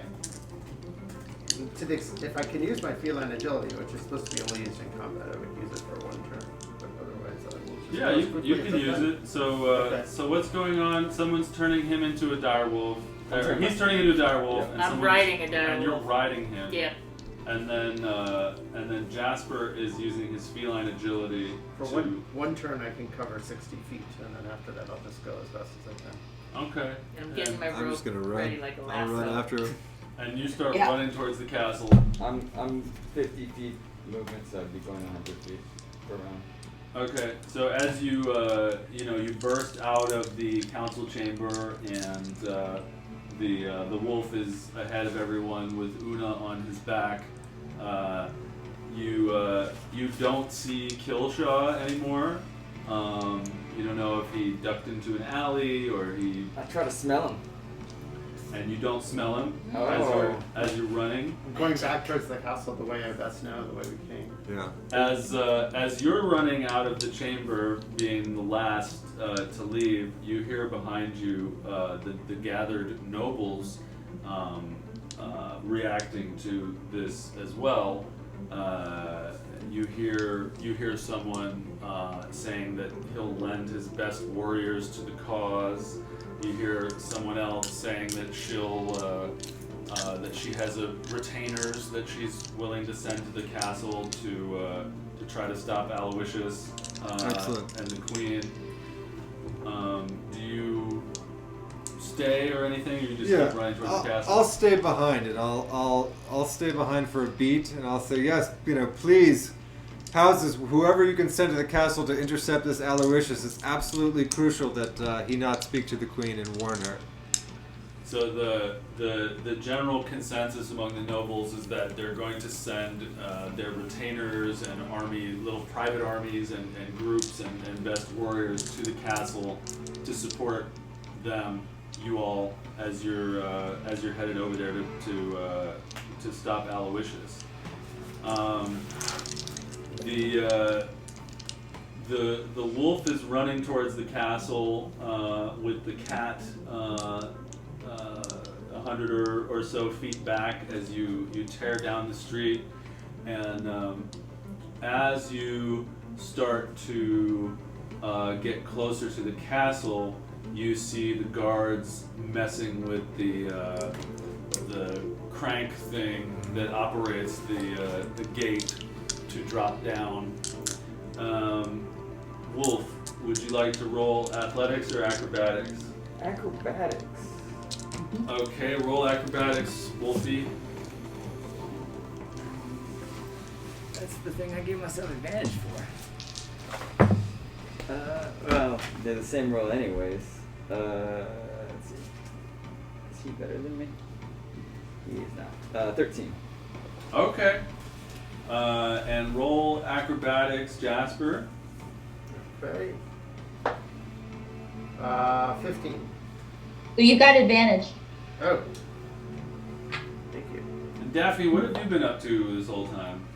Well, on her, stubby little legs, running and, like after she She got the fast people to go fast, so now she's just huffing and puffing and is like feet red and can't run and hates it. But I'm working on it. I'm coming. Okay, so you dive under the gate. You are just making it. The gate sort of starts to fall onto you as you're squeezing under it, and Una tries to push it up off of you. Una, roll athletics.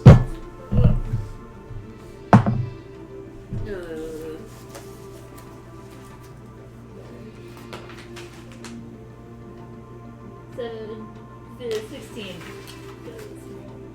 16. So you the gate falls down on you as you're riding the wolf, and you just throw it up like this, and it sort of pops up just enough for you two to fit under it, and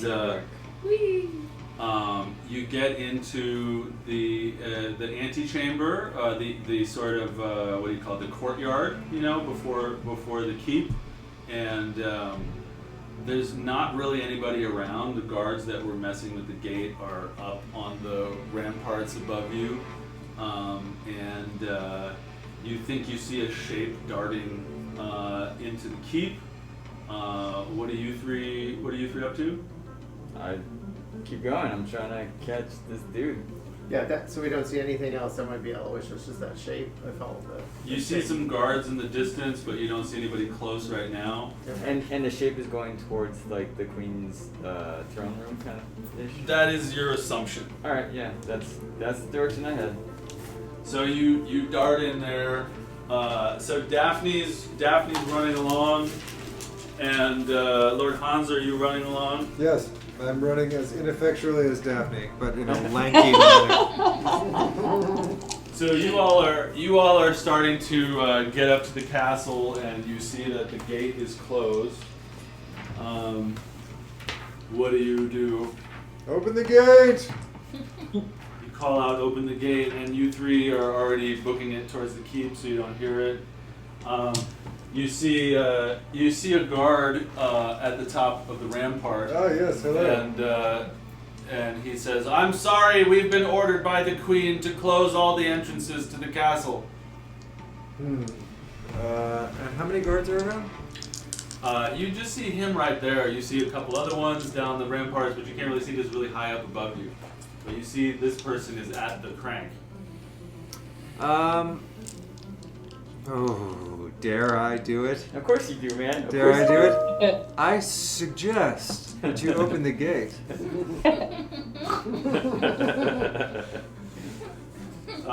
Sorry, the guard wouldn't normally do that, so it doesn't work. Just kidding, the spell fails. Just kidding. The guard is like, the guard looks at you and goes, "Oh, I should open the gate."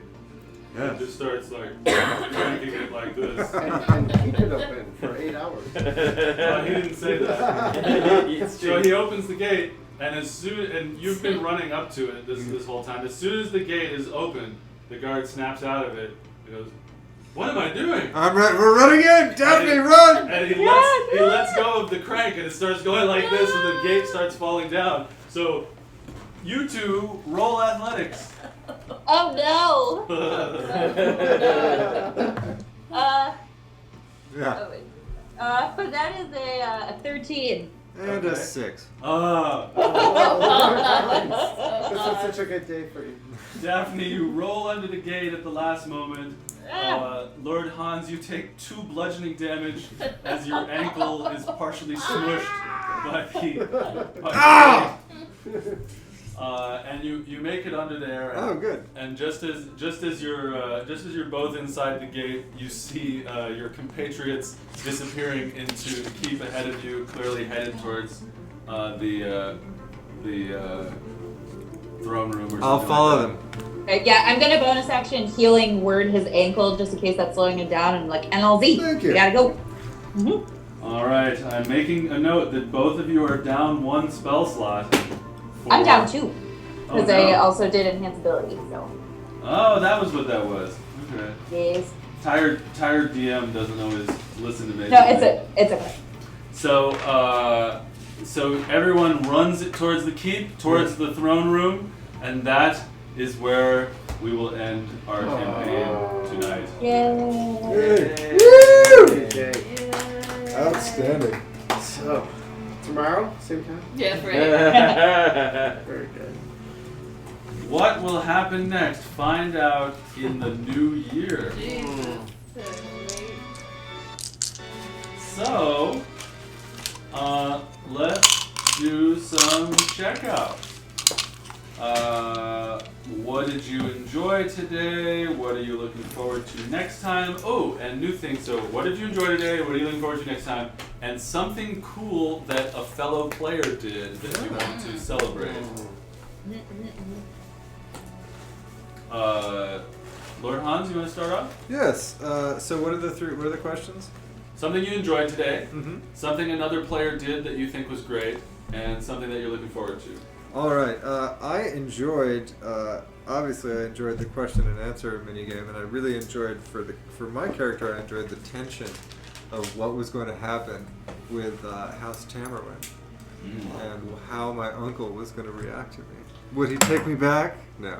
Well, But, now you've heard that he will speak to you in his Yeah. private chamber. So. Exactly right. And then something cool that other players did were the excellent answers and help answers provided by everybody were all completely on point. Mm-hmm. Very persuasive, and the helping players brought up stuff that I had forgotten. So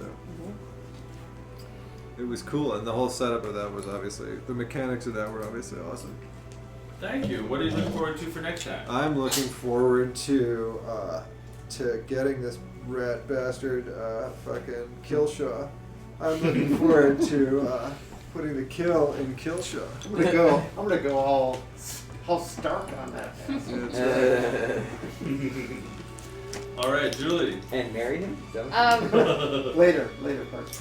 I really enjoyed. Well, I'm just gonna say I really enjoyed you moving us through things quickly. To be like we're getting to this goddamn thing today. But I liked the clip at which we were moving through things. It was great. And yeah, that was just such a cool. That was such a cool game mini game with the questions. But and in terms of other players, I just really found it touching as Uno, where I was totally ready to pay the dude off, and then you guys just all jumped in to be like, "Fuck this guy," and that was a very tender and sweet moment for her, for the group, and feeling like she's got a new posse. And then I also really loved. I really loved. Just again, character stuff of Daphne helping out Jasper's mom was just so sweet. Yeah. And I'm totally looking forward to whatever's about to go down, but also just I have a deep sense that obviously things are not as they appear. So it's just feeling like something. Some fucking twist is coming, and I know it, and I feel it, and I'm excited about it. Ugh. That's what I'm saying now. Awesome. Thank you. A note to self: build in a twist. No. Yes, build in more twists. I thought a lot of it was great. I think this episode, a lot of us, it built a lot more camaraderie. I think with each other, seeing backstories. Sticking up for each other, lending each other money.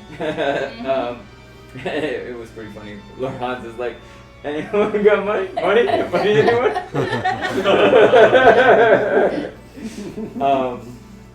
And I think also with the whole back and forth, a lot of great persuasive arguments, a lot of remembering things. I'm very impressed with everybody's memory of all the stuff that happened. So very cool, and I'm looking forward to seeing how it plays out. Obviously, the queen's not gonna go quietly, or maybe, that's the plan. She's gonna come out and be like, "Hey, it's all good. I surrender." So let's see how that goes. And I just realized that we forgot to get to your interlude. We forgot your interlude. Aww. This time. But next time there's a break when we're not all chasing someone to a throne room. No, right now I'm a wolf. The direwolf peels right. Yeah. It's It like- works. Oh. It works in cartoons, right? Yeah. Everybody stops up short. Yeah, but you had some good interaction in some of the other people's stories, so that was good. But we've got something lined up for you next time. Sweet. Jasper. There is so much. I thought this was just. I mean, every session has been great. This one was just unbelievably great. I love the interludes. They were so thoughtfully constructed, and they were really meaningful for the characters. And at the same time, all the pacing, the switching, it was like kind of masterful. How you kept everybody in play all the time without letting anything drag on too long. And I loved learning about the characters' backstories. I loved that all the role playing we did with the so many NPCs, but also the little spaces that we had also to kind of role play together. That was great. And yeah, especially Daphne's, helping my mom out. That was so touching. I was very touched. And then just generally the mini game is just unbelievable. But then all the intrigue that you went through all these different houses that we've gotten like little pieces, bits and pieces from her knowledge, and we got a chance to like interact with 9 different houses and all these different characters, in addition to all the shopkeepers who were very entertaining. So I just loved all of it. My mind was blown by this session today.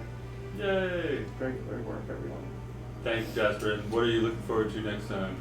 I just don't want this to end. I'd be here for another 4 hours. So let's see what happens when we get to the Queen's throne room. Anything could happen. Yeah. Great. And did you shout out another player? I should have let Daphne, but I thought it was yeah. It was all great. All the stuff. The role playing was so wonderful. And when we got a chance to kind of role play together, I thought that was really magical. Yeah. And before we do Daphne's checkout, who doesn't have inspiration right now? So Daphne gets it back for the celebrated role playing. And Basically everybody who was talking. Yeah, everybody You that too? doesn't do so. Yeah. You two don't have it? Don't have it. Okay, you have it now. Great, thank you. Yes. You get it for the excellent research and choosing Moyle Lehrer. Yes. By choosing Moyle Lehrer, you helped yourself even more. And I promise that in future games we will have a non-binary character who is suave and And not Monty Python. Can they still be Monty Python but suave? Well, yes, but we'll have the Bechdel test will be passed for non-binary characters. There we go. And Jasper, you get a point of inspiration for putting together the whole backstory of your vignette with the house and writing all the stuff about the family, and you guys don't even know about his like 3 adopted siblings that all have their own houses, and all the story work that he did on that, and that is rewarded with that belt, whatever it is, and an inspiration point. Okay, Laura, your checkout, please. Yeah, well, something I specifically really mechanically enjoyed about the minigame is that I feel like sometimes for those, like if folks don't have high charisma stats, they sort of have to take a back seat. But I feel like having the strategy of being able to use the help action and where and how still kept it so it wasn't strictly like who can roll highest in charisma, you know what I mean? So I really appreciated that aspect of it. I think it's so exciting to see people sort of like really settling into characters and figuring out their perspectives on each other and the world and everything, so that's great. And one other thing, it's just so satisfying when the dice help tell a story. I'm thinking, the natural 20 with Jasper's mom, the natural 20 with the last speech. Like it's nice when they play when they play in your favor. And in terms of a shout out, I really loved how Una handled that first interlude. it was, you know, just a really empowering moment of like, you know, I don't belong to anybody anymore, and I'm my own person, and these are my folks now, and like it was just really lovely. Yeah, and your very honest portrayal of like, I just want to clear this debt. I just want to pay my debt and be free. Yeah. You know, it was very moving. You know, I'm not interested in negotiating the price. I want the debt removed. I want to pay my dues. And now you're a free woman. Oh. And everybody has interesting things to do in the future, whether it's Lord Hans talking to his uncle in the chambers, or Una going to the north, or finding her old captain. Jasper has medicine to seek out, or You got a good reason to go to Parvoos. acting competition to do. Has some. We'll find out next time. Well, it's funny because I know within the game, like theoretically, I'm not supposed to know this information because it happened privately in Daphne's conversation, but it really fucked me up. Oh, I'm so fascinated because by when he that. asked to steal the ring, and then all I can think about is the imprint of the ring and shit, and I'm like, that doesn't mean it was her. It's like that the guy wants the other guy's signet ring, and I was like, oh fuck. Yeah. It's a fake! It Well, could be fake! Poor thing. Just changing the whole story here. Sorry, Yeah. Una's just entirely unconvinced of like what it appears to be. She's had her. Cool. Well, I had a really good time today, but I just really wanted to I wanted to get us to the House of the Blood, that Council of the Blood, and I wanted to be able to get finished with the Council of the Blood and before we ended. I knew it was going to take a little while, and but I was really happy that there were chunks of time where people could just interact and role play, whether it was like the night before where you're all talking about what you're going to do next, or it was interacting on the missions. So Laura has been saying that she'd like to see more ways that the characters interact, and I was really satisfied with that today, that I see all the relationships developing. I was really scared with the bear and the pirate, the bear and the pirate, the sailor. Combat. Like, I'm like, oh, I'm going to have to go drag out all these things. And pull out all my stats for these sailars. Like, this bear is like, oh. So that was. It played out exactly how I thought it would play. Just intimidation. That was pretty nail biting for me, and I enjoyed you guys shopping. I'm glad that Tim got his enlarge reduce scroll and his new spell book. We're gonna have a giant bear, dude. We're gonna have a bear the size of an elephant. Enlarge the giant spider.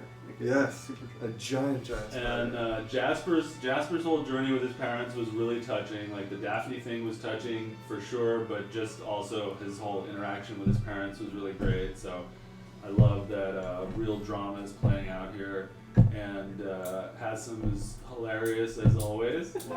I love that when they're in a clutch and we're like, we gotta beat Aloysius, it's like, oh, obviously I turn to a wolf and have Una ride me. That's clearly the way to go. That's the fastest I can go.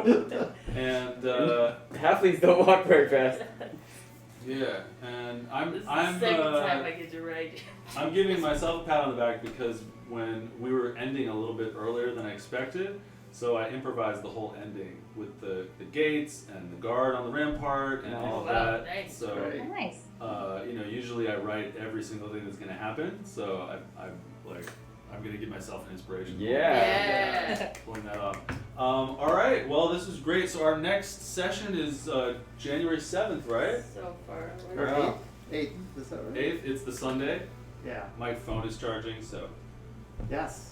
Our next session is Sunday, January 8th, so everyone have a great Hanukkah, Christmas, Kwanzaa, New Year's. Festivus. For the rest of us. I hope all of you will be thinking about what the hell's going to happen next. Yes, absolutely. I like having all of this time to prepare, and then I can really fucking whip something up. I'm having a great time with this game, you guys. And by the way, last thing, this was our 10th session, so that means that we've been playing this game for 40 hours. Hey. We've Wow. been building this world together for 40 hours. One full-time work week. Yep, we did it. All right. Good session. Yay! Thanks, Thanks everybody. for staying up late. And Laura, will you be back in California on the 8th? I don't know You don't yet, know. but Okay. maybe. Okay. So Yeah, we'll see. we'll see. But yeah,